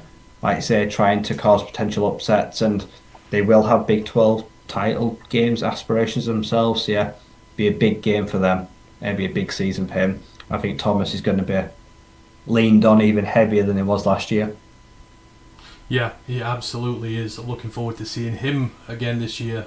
And again, he's going to have the best quarterback situation out of all of these guys. So he can take advantage of that. At number 8, and we're starting to get into some of the big guys now. And I love this kid more than any, and he's barely even played. We've got Charlie Becker of Indiana, the late season sensation for the Hoosiers. Just 679 career receiving yards. Everyone else on this list has got definitely a lot more than that, but how he played last year, because obviously you had Elijah Sarrett and Omar Cooper Jr. already at Indiana, but he kind of just moved into that team, and from week 11 onwards, he got the second most receiving yards out of any receiver in the country, got more yards per route on each run on the season, second only to Jeremiah Smith, who was the only one who got more yards run per route. Just came out of nowhere. He's this big 6 foot, 209 pound outside receiver, and some of the catches he made, Ryan, some of the most difficult situations, I'm thinking of the Ohio State game and the championship game, had some big catches late on, which extended drives and allowed them to see the clock out. In the playoffs, he just made big play after big play as well. Like, this is a big, intimidating redshirt sophomore he was a redshirt freshman. He's going into his sophomore year. He's only just begun to scratch his potential. All his big mates are gone there now. He's going to be the focal point of this Indiana offense. He's got Josh Hoover, a Heisman caliber quarterback, coming in to throw his way. Like, he was one of the biggest success stories out of nowhere from last year, and again, despite the lack of experience, I think he belongs on here because he just looks and feels like an NFL player in waiting. Yeah, I think the potential in this kid, like you say, he's been buried on the depth chart. Like you say, he was one of those guys that I suppose he was feeding off scraps up until now, but in big moments showed that, like you say, when those two guys, like you say, Surratt Cooper Jr. were getting all the attention, were drawing the big heavy looks, he was kind of able to maximise those opportunities there. Had some big moments in some big games late in the season, proved that he could also be a contributor on a team, like I say, that had its 1 and 2 set. Now they're gone, and now we're going to see what he's learned from them. Like I say, he's bringing in a quarterback that Josh Hoover is big air raid man, like I say, huge arm, like I say, the passing volume is there, like I say, so this could be a good opportunity for Becker to go out there and see an insane amount of targets this year in what is going to be maybe a tad heavier passing offense this year with the style of quarterback they've brought in. So the chance for him to go out there, punish teams, still young, still learning his trade, but will now have to bear the weight and the shoulder responsibility of those guys that have departed. It could be the perfect storm, and he could go on for a massive breakout year. Yeah, I'm so looking for. I would just want to see him again. Like, he is my ideal outside contested catch guy. I absolutely love him, and he does it when the lights are brightest. Can he do it as a wide receiver one? That is the question now for Charlie Becker. Coming in at number 8. At number 7, we've got the chunkiest guy on this list, and you want a chunky guy, ex-receiver. Deuce Robinson of Florida State, a rare, nice point for them. A massive 5-star commit to USC a few years ago. Didn't work for him there. Went to Florida State last year and knocked out a nearly 1,100 yard season. 5th in the Power 5 with over 3 yards per route ran. He's 6'6", 223 pounds. 18 contested catches last year, were tied for 3rd amongst all receivers in college football, and he's been working with substandard quarterback play with Castellanos there. A lot of yards after the catch, right? This was a big man who didn't live up to his expectations at USC, but very quietly on a very bad team last year showed just how good he is, and hopefully he's going to have a little bit more stability now. But you look, 6'6", 223, it's like, that's what you want at outside receiver, right? Throw the ball in his direction. There ain't a DB in the country on his day who's got the frame to stop him. Yeah. He is a physical mismatch, a chess piece that not many defenses have a body that's able to go up against. Like I say, he uses his length, his size, his frame, the muscle very well. Those big high balls that no one can reach apart from him. Got big sticky hands, like I say, goes up and gets it. Like I say, he plays the position a bit like a basketball player. He's great, and like I say, he doesn't get a lot of separation all the time. But we've seen a lot of guys in recent years that have kind of made the most of that. Like I say, they've been very physical point of catch. Like I say, they've got strong hands. They're able to extend and catch the ball away from the body. Like I say, big time recruit at high school. Like I say, put on the weight to, like I say, build up, bulk up the frame. Did some good work here last year on a team, that was a disaster. With a quarterback that, blew incredibly hot and cold and did not make the most of Robinson. It's a big year for him this year, like I say, to go out there and hopefully have a nice season. It'd be nice to see the Seminoles also somehow put together a good year. I mean, Norvell needs it. AD, a lot of staff need it, or they will be for the chop very quickly. So they need to bounce back quickly. They need to make this man the focal point of their passing offense. I expect he's going to put. Won't surprise me if he has another big year statistically, but flies under the radar again when Florida State failed to deliver. Yeah, and potentially could come up to the draft with it in his 4th year, so we may see him there. We will see. That's Deuce Robinson at number 7. Number 6, the guy out of all these 10 who quite simply needs a good season more than the rest of them because he was not as advertised last year. We got Ryan Williams of Alabama. I mean, 12 months ago we were talking he's in a fight with Jeremiah Smith for best receiver in the country, but his sophomore year was a nightmare. He just seemed to fall to almost wide receiver 3 on that depth chart. Jeremy Bernard and guys like that outshone him, and it was a massive 17% drop rate on his targets. Only 6 receivers in all of college football had a higher drop rate than him last year, as there were concentration drops, there were all sorts of drops. The contested catching wasn't good, and despite this, he's still statistically over the last 2 years one of the best receivers, in terms of yardage and after the catch in the country. But he stalled big this year. The drops were the big issue. You can't be an elite receiver and drop 17% of the passes in your direction when they're catchable, and he needs to have a big rebound if he's to reclaim his freshman frenzy. Yeah, very much a victim of his own success. He was too complacent this year. He rested on his laurels. He was once a king that wore the crown, and he quickly lost it. He quickly fell off. And some fans this year were very disgruntled by, like I say, the lack of care. He showed the lack of care when he was playing the game. Like I say, clumsy. Just like I say, taking his eyes off the ball, too busy thinking about what he's going to do when he caught it. And a lot of times didn't catch it. He killed numerous drives. He hurt the Crimson Tide more than many players did. And like I said, what ultimately would be a season of big what ifs. Like I said, he needs to go a big way to convince people that he was not just a one-time thing, a flash in the pan. Insanely talented, but does he have the work rate? Does he have the work ethic? He needs a big year. He needs to put everything to bed that was wrong last year and get that out of the back of his head quickly and get back to working hard and do what he does best. Because, yeah, he went from, like I said, a bit of a hero to a zero almost. Yeah, yeah, absolutely. Ryan Williams needs to bounce back this year for sure. He's in at number 6 on here. Moving into the top half of this, there are names in here you will not expect, but number 5, we've got Cam Coleman of Texas, the massive 5-star recruit from a couple of years ago who spent his last 2 years at Auburn, and on the surface of it you look and it ain't too special. 1,306 receiving yards. He started since he was a true freshman, and 13 touchdowns, just 5 receiving touchdowns last year. But right, probably on this list, the one who's had the worst quarterback situation by far. He's 6'3", 201 pounds, and more than any, he's had to produce in spite of the quarterback with him at Auburn. It's been absolutely atrocious play there, but what you've seen of it, when he gets the ball in his hands, he's special talent. There was a reason he was a high 5-star talent, and they can see the guy is in there. It's just the situation that's not helped him, and he's now prone with a potential Heisman candidate at Texas at a big program.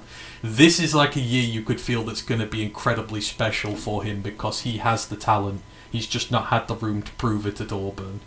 Yeah, I naively picked him to win the Blacknikoff last year, and it was probably one of the worst Auburn QB rooms in recent years. Collectively, they were just terrible. Now, if he did it this year... Auburn. Cam Coleman, like I say, was constantly put in positions where he couldn't succeed. How are you? 6'3", 205. The guy plays like a Sunday player, but he just isn't getting the service he needs. Like I say, he's just crying out for just one consistent passing offense to maximise his skills. Is that Arch Manning? I don't know. Like I say, I'm hyped about the move for him. I just hope it does click for him. But with you, if it all clicks for him and he gels and he's able to actually put his talents on display, he could easily win the Blacknikoff this year. He could be the best receiver in college football. He could be the second best receiver in college football this year. Like I say, if he's put in the right offense. And I trust Texas and Steve Sarkisian, even, like I say, Arch, to put him in a better position to maximise his skill set and help him unlock his potential where he has been let down in the past year. I'm very much keeping a big eye on him next year. Yeah, absolutely. So that's Cam Coleman at 5. At number 4, we've got Mario. I love this player. We've got Mario Craver of Texas A&M. Now, he's not big. He's 5'9" and 165 pounds.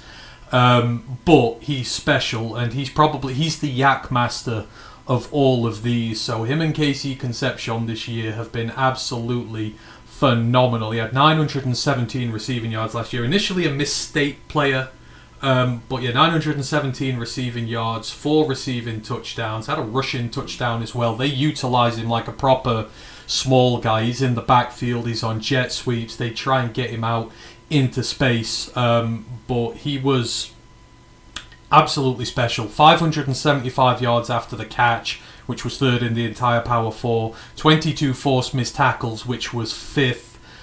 This is a guy, Ryan, who you could pretty much deploy anywhere you want to. So long as you get the ball in his hands, he will do the work afterwards. He's small, he's nimble, he's shifty, he's uber quick, and he can hit you in so many different ways. Like the feet are fantastic, the hands are really good, the drop rate is low. He is a guy whose size defies the size. Yeah, I love him. He was one of my favourite players to watch last year. He is just, like I say, he's lightning in a bottle, and it doesn't matter that, like I say, he's a $170. Like I say, he ain't going to get much weight put on him because he doesn't want to lose that electric speed, the elusiveness, the inability for guys to bring him down in the open field because it's like trying to catch smoke. He plays the way he does because of how big he is, and he makes the most of that small, slender frame.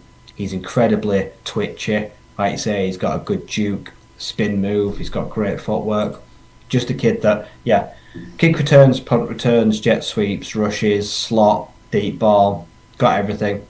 Expect this year to see him in every phase of the game, scoring a rushing touchdown. He'll have a return touchdown, I've no doubt, a receiving. He is just, like say, a serious chess piece and will be very dangerous in all assets of the game.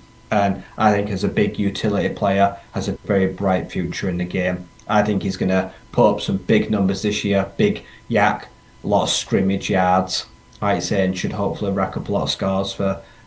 And then hopefully, like I say, he'll complement Nick Harper very well. Like I say, he's a big, bulking, straight line speed kind of guy. You got this little shifty kid to worry about. They could be, like I say, the next little and large, the big cook, little cook. They could be the next dangerous tandem in the country.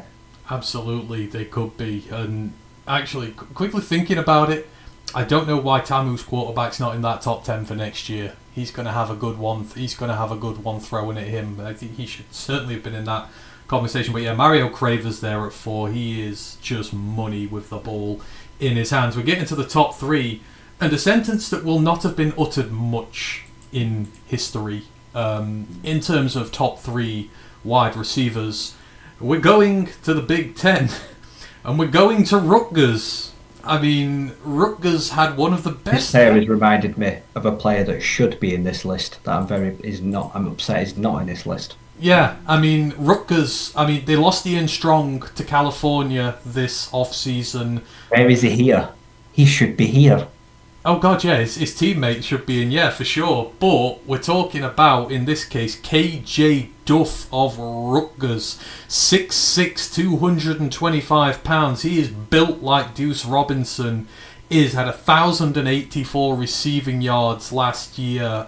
22 contested catches, tied for the most in America. One of the most valuable wide receivers by a WAR metric last season for his team. I mean, he's built in a lab, right? And yes, he was working in a good triumvirate last year with Sheffield as well. Again, with Athan Kalliot-Manis throwing to him, he went crazy. Oh god, hang on, where am I?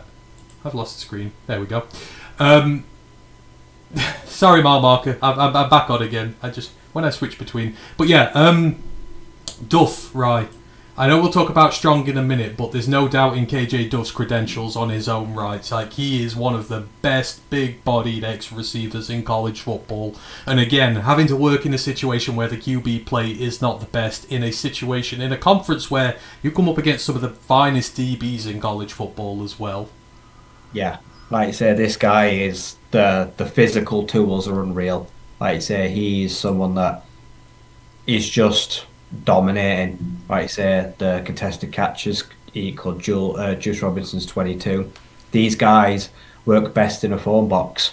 They're more than happy to work in tight coverage, tracking across the field, those in-crossing routes, those breaking out routes where you're not able to get the most separation. He's got incredibly strong hands. Like I say, he's got great grip. He's got good extension away from his body. Like I say, he's got all the physical tools to match with the smarts in a quarterback room that, yeah, it was above average. Like I say, he wasn't working with the best guy in the nation, but he definitely made the most of every target that came his way. Very reasonable to low drop rate. Like I say, maximised all the looks and targets he did get. In, yeah, a potent passing offence. They were a collective of one of my favourite trios of receivers in the country. And like I said, the Rutgers, they have made Rutgers fun to watch in recent years, even if it's not led to necessarily the best win-loss ratio. Like I said, this guy could hopefully go on leaps and bounds this year. Like I say, as a sophomore, he's got plenty of potential to grow, build more stock. Like I say, when he does decide to go pro, 6'6", if he's 230, 235, like, this guy's the future. Like I say, he looks like Megatron now. Like I say, he will get those looks of a strong, speedy, physical guy that goes up and gets the ball at the highest point possible. Yeah, absolutely. He is one to watch. KJ Duff, one of your top 3 returning receivers next year, and rightly so. At number 2, so the year before last, we had the year of the true freshman wide receiver, Jeremiah Smith, Ryan Williams, Nick Marsh. It was one of the best seasons we'd ever seen for true freshman wide receivers before. Wasn't necessarily the case last year, not as many high-profile ones on the market, but the one that was there probably produced one of the finest ever true freshman performances we've seen in history, quite frankly. Malachi Toney of Miami of Florida. His first year as a true freshman, 109 receptions for 1,211 receiving yards, 10 touchdowns. He had 23 carries out the backfield as well. Had got into three figures for rushing yards and a rushing touchdown as well. Overall, over 1,300 yards and 11 touchdowns from scrimmage. And when you look at the numbers that he put in there, 841 yards after the catch, they were the most in the FBS. 33 forced missed tackles after the catch, most in the FBS. And the crazy and almost scary thing about him, Ryan, is he reclassified out of high school. He should only be a freshman this year. He is young. He's going to be a lot younger than true freshmen who are coming up this year, and he did that last year. Like, he just seemed to get lost in the fuzz of everyone else, but I mean, how special is this kid? He's going to come to the NFL, probably won't even be 20, and he'll be one of the best receivers in college football, period. Yeah, like I say, the sky really is the limit. As you say, playing at Miami when realistically he's just a senior in high school. Like I say, because he's academically as well, he's that clever. He got to reclassify. He took all his exams early. He left high school early, came to one of the most prominent programs in the country, under the most pressure in the country, with one of the most unforgiving fan bases in probably collegiate sports. And he went out there and put a clinic. Every time he touched the ball, it was magic. Defenses didn't know what to do. They crapped themselves. The guy is like a shadow. Like I say, the way, like I say, that small, muscular, minuscule build works with the ball in his hands, he goes from 0 to 60 incredibly quick. He just covers ground so quickly. Like I say, he leaves guys in his dust. And that is the big play potential. When he gets around the edge, like I say, there's just no catching him. And there were plenty of guys where he just left guys for dead. They were just clipping at his heels and never stood a chance. And yeah, we're talking about a guy that, yeah, he's going to enter the league well before he's 20, with a huge repertoire behind him. Like I say, dangerous, again, in all facets of the game. And this kid is going to be something special. Like I say, he's going to, the NIL, the tampering, the lot, like I say, he's going to have a lot of voices in his head the next couple of years. He needs to make the right decisions that are best that are going to be for him. But yeah, I'd expect to stack what we saw last year with even more, like I say, highlight reel players this year. And, you know, obviously we'll do it as we go on to, we'll do it over the summer when we go into next season, but with Cooper Barcati there with him, I can't off the top of my head think of a better receiving duo who's going to go into next year, and with the quarterback they've got at their disposal as well. It might be the best trio there is potentially, like with Barcati there as well. Like the two of them will go nuts. Yeah, but this should like I said, and you think about the running back as well. You're bringing back Mark Fletcher. Yeah. This offense is going to absolutely crush the ACC. It has to. There are no excuses for it not to. It's going to compete nationally with the SEC. Is this offense? Oh God, yeah, absolutely, it will. I'm so looking forward. Crazy numbers. Yeah, I'm so looking forward to that. So yeah, that is Malachi Toney, number 2 on this list, and number 1, of course, we knew he was going to be number 1. It's the guy who teams are going to be fighting to the death to try and draft this time next year, providing nothing goes wrong. You've got Jeremiah Smith of Ohio State. Over the last 2 years in college football, there's no one who's been higher graded than him, who's got more receiving yards, receiving touchdowns. He's got 2,500 receiving yards the last 2 years, 27 receiving touchdowns. He's a big play threat. Every time he gets the ball in his hand, like, just special things happen. And he's going to come up as a true junior next year, potentially, if he does, right? Like, on the list of guys who've come, you think of all these Ohio State wideouts in the league now and how good they are.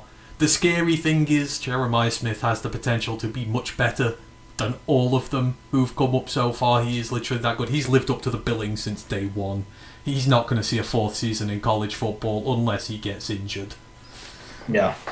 Health aside, this year is a formality. He is the first overall pick in next year's draft class. Like I say, he's the only player that can beat Julian Saying probably to first overall. And like I say, a generational talent. We use that word too often, but this player does warrant it. Like I say, he's already got the build. What is he? 6'3", 210, Yeah. 250, Yeah. something like that already. Yeah. The guy came out of high school just jacked. Like I say, like just ready to play the game. He's as physical as he's elusive. Like I say, he can make every catch in the book. He is just dominating. In the big games, he is unguardable for the most part. And like I say, when it comes up clutch, late in games in the red zone, he's incredibly hard to cover. So he's got every facet of the game down right now. Like I say, for him, it's just go out there, polish all the skills together, go out on a high, and then he could be the best thing we've come out of OSU in the last 5-10 years. I mean, you think about the receiving talent, as you say, they've produced. Like I said, they were the best players in their classes in the nation. He could be the best of all of them. I wouldn't even have to stack up the last 10 first round OSU wide receivers, but you'd probably still put him somewhere near the top. Oh god, yeah, I absolutely. I remember seeing him in his first game, and you're like, yeah, this guy's really got nothing to prove. He's just going to go out and absolutely destroy everybody, and he has. But I think overall that the strength of this field is just so good, right? Like, This top 10 is pretty. It's going to be absolutely fantastic. I mean, you couldn't realistically say one of these doesn't. Like, Barcate's an honourable mention. That just goes to show you the level that some of these guys are at. Which is just absolutely crazy. But yeah, I'll just quickly go back through them, and then we'll put in our honourable mentions. There probably will be a few. So, top 10 returning wide receivers next year. You got Wyatt Young of Oklahoma State at 10, Amari Thomas of Houston at 9, Charlie Becker of Indiana at 8, Juice Robinson of Florida State at 7, Ryan Williams, Alabama at 6, Cam Coleman of Texas at 5, Mario Craver of Texas A&M at 4, KJ Duff of Rutgers at number 3, Malachi Toney of Miami of Florida at 2, and number 1, no surprise, Jeremiah Smith, Ohio State. As mentioned, Cooper Barcate was an honourable mention on here, but I'll let you go in there, Ryan. Oh, the one you're really upset about, shout him out, because I do agree with you, he could be in here as well. We could have 2 Rutgers receivers in here, or former ones. Yeah. I mean, I was very surprised Ian Strong Jr. didn't declare for the draft. It's his body of work. He's more than put together a caliber schedule for the draft. But no, big time transfer to Cal. 6'3", 210. The guy is an improbable physical guy. Like I say, he plays very strong, hard to defend football. Had a tremendous year this year. Like I say, had 10. I think he only had 10 starts, but had like 770 yards. Had touchdowns, complemented, like I say, the speed of Sheffield and the outright bully ball of KJ Duff incredibly well. Like I say, they were a prominent trio. They had the outsides covered on each flank. Like I say, he's a really big, strong guy, good at the point of catch. Like I say, another guy that doesn't mind getting physical in contested catches. We don't get separation. But yeah, he's got a well-built frame. He's well put together. Strong player. Like I say, I think he's got like something like 1,600, something like that career yards. Like I say, he's had 2 stacked big years now, and now joins a program as well with one of the last year's standout QB performers in the country. There's no doubt he goes straight into Cal's wide receiver 1 for JOJ. So I think it's going to be very interesting to see how he does next year. But I think he's going to be already a name to look at for the 2027 class going forward. Oh yeah, absolutely. I'd agree with that. I think he does deserve to be in there. That Cal team, if it performs well, he will be right up there. Is there anyone else I want to shout out? Interesting to see the Courier more not there. It is, isn't it? And he had a pretty good. You've got his quarterback there, and I know the numbers weren't great, but he was a true freshman. Yeah, it's. You got to stick to Courier more this year. Like I said, last year the highest game, he only had more than 5 receptions once. He Yeah, wasn't an afterthought, and obviously Evan Stewart had that horrendous injury. But Decory Moore this year, I mean, the workload is going to absolutely go insane, and yeah, Dante was with him. So it feels like naturally DK is going to have a absolutely massive year. yeah, absolutely. Others, again, not been a homer. I would put Victor Snow potentially in this category when he's done at NC State. Again, not just saying me, we've sent receivers to two of the biggest SEC schools over the last 2 years. I think Victor Snow is going to thrive in our offense with the Wolfpack. I think he'll get there. I think the dark horse for me, Rye, because I don't know if he's going to get involved in this offense with how much they bought in, but if he does, I think Jackson Harris at LSU is potentially going to be special. We've seen him dominate for Hawaii this year. He's quite clearly a power 4 player, but they've bought a ton of talent in at receiver. But if he gets in there, I feel like he's going to be a potential breakout star at wide receiver this year. Yeah, because like I said, they've got big players have departed. Barry and Brown, Aaron's gone. Like I said, there's some big holes there to fill. I'd expect him to potentially work his way into the rotation fairly quickly. So I'd like to think he could be a strong part of this offense coming in straight away. So I'd feel pretty comfortable about putting him in there as an immediate contributor going forward. I'd also throw Trey Brown the third into that conversation as well. He's gone from Old Dominion to LSU, but if at least one of those breaks out this year, that could be great. The other one to watch out for is Jeremiah Smith's new running mate. So they've brought in Devin McQueen from UTSA, and he could sneakily he'll be one who rises up on you. He's 6'1", 195, but 726 yards and 8 touchdowns for the Roadrunners last year. He's got about 1,700 career yards and 16 touchdowns for them, in a team that kind of really likes to run the football. He's shone on there. He's a damn good run blocker as well. You have to be when you're at UTSA. So I'm looking forward to seeing what Devin McQueen can do there next year. Like, people will learn his name quickly. He's a transfer, but he will slot into that group seamlessly. Any other wide receivers you want to shout You got out? performance, Marion Miller, Oh, big time transfer from Colorado to Arizona State.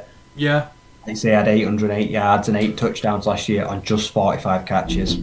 Because yeah. obviously the QB room in Colorado last year was probably one of the biggest messes in the country. Like I say, but this kid this year, I mean, ASU room is interesting. Cutter Ball is the starter, but you've gone and got him one of the best, like say, potential starting Big 12 receivers. So I expect, like say, 45 receptions this year for Marion Miller. Could be 70, 80, 90. He's immediately replacing John Tyson. And John Tyson had I think 70, 80, 90 catches last year. So the workload is going to double. So Marion Miller probably, if Cutter Ball like I say, does have some growth this year, it's probably going to put up some pretty video game numbers in Tempe this year. I don't think we ever got your reaction to that. I don't know whether we were off when it was done all that, but are you happy with that, or? Yeah, I don't mind it. I know you were Cutter fairly Ball, complimentary yeah, about like I him say, last year, the numbers don't look good, but also the situation he was in was terrible. and he's going to have a good running back room now to back Good him running up, back better room, receivers. goal line, some weapons, like saying, yeah, good coach finally. Yeah. All right. Final shout out for me at receiver. I can't believe I didn't think of this earlier. It was just you talking about Big 12 transfers that kind of remembered my brain. But Brett Eskildson going to Penn State with Rocco Becht. I love Brett Eskildson. He only had 500 yards, 5 touchdowns last year, but he is the big-bodied outside type who traditionally thrive better at Penn State. When you that's not there, but he's got an absolute dynamic connection with his quarterback. He's going to be a transfer who's going to be slotting right away. Brett Eskildson is going to cause the Big Ten a lot of problems next year.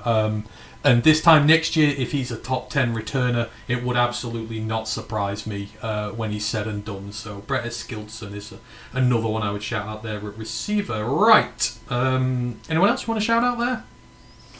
No? Obviously there's going to be a lot more of this over the summer, but it's just early thoughts. Can't think of anyone else for now, but no. I need to look at the big FCS players coming up. Yes. Yeah, wide receiver transfers. Well, you know what? I'm surprised Andrew Marsh didn't get a shout out. The Michigan man, Nick's big brother, or Nick's younger brother. I'm actually surprised he didn't get a shout out because he had a damn good year last year, and they're only going to get better with Underwood there. So could be another. I think it's just a great year for receivers next year. It is a fantastic season. Right, we have been going about 2 hours now, so we're going to can it at that. I was, depending on our time, going to look at maybe doing a mock draft at this point. We're going to do a post-combine mock draft, but I mean, I'm happy canning this till next week, right, when free agency's done. Maybe we can do it better. Are you? I think the draft, yeah, I look at it and the more I look at it, I think it's obviously not realistic, like you say, until they address free agency. Yeah. So I think what we'll do is next week, because we didn't do a final season mock draft with everything that went off. We did a half-season one, so we'll do a post-free agency mock draft next week, because the first tranche of free agency have gone. Hopefully, the Lions will have made their big signings by this time next Wednesday. They should have, because if I give them a centre now and they go out and pick a centre, then it looks a bit silly, doesn't it? So yeah, I think what we'll do is we're going to save the mock drafts for next week. Because even though free agency won't be over, a lot of the initial moves will have been made, so we can better define what it's going to be. So we'll do the mock drafts next week. And then, I'm sure we'll find some other bits to do as well. The tight ends list is out for next year, so we'll take a look at some of the top returning tight ends next year as well, because it's not been the best year for tight ends in farms of the draft goes. And a lot of these tight ends you are never going to heard of in your life. This is basically starting from scratch, and we've got a group of 5 guys in the top 10 list for next week. So, I know one guy that'll be on there. That'll be interesting. Yeah, my Cyclone connection. I know the Cyclones in there, or the former Cyclone. I know there's a tiger on there, a big tiger.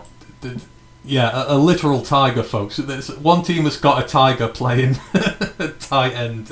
No one will tackle him for some reason whatsoever, but it is what it is. Right, so in terms of, I don't think there's any questions that have been asked of us. As always, leave your comments, leave all your stuff like that. We will get to it. Next show's... what? I've just had a look at the list now. The first place I saw, we have a kid from the United Kingdom on the list. The Temple one? Yes. Oh, wow. There we go. We've got that to look for. We have a Brit on the next list. That is going to be fun. Because I don't know a lot about these Titans, so that's going to be a nice little lesson for me as well. I'm going to look forward to that. So we'll look at the tight ends next week, as well as our mock drafts. It's going to be fun. As I say, next show's coming up.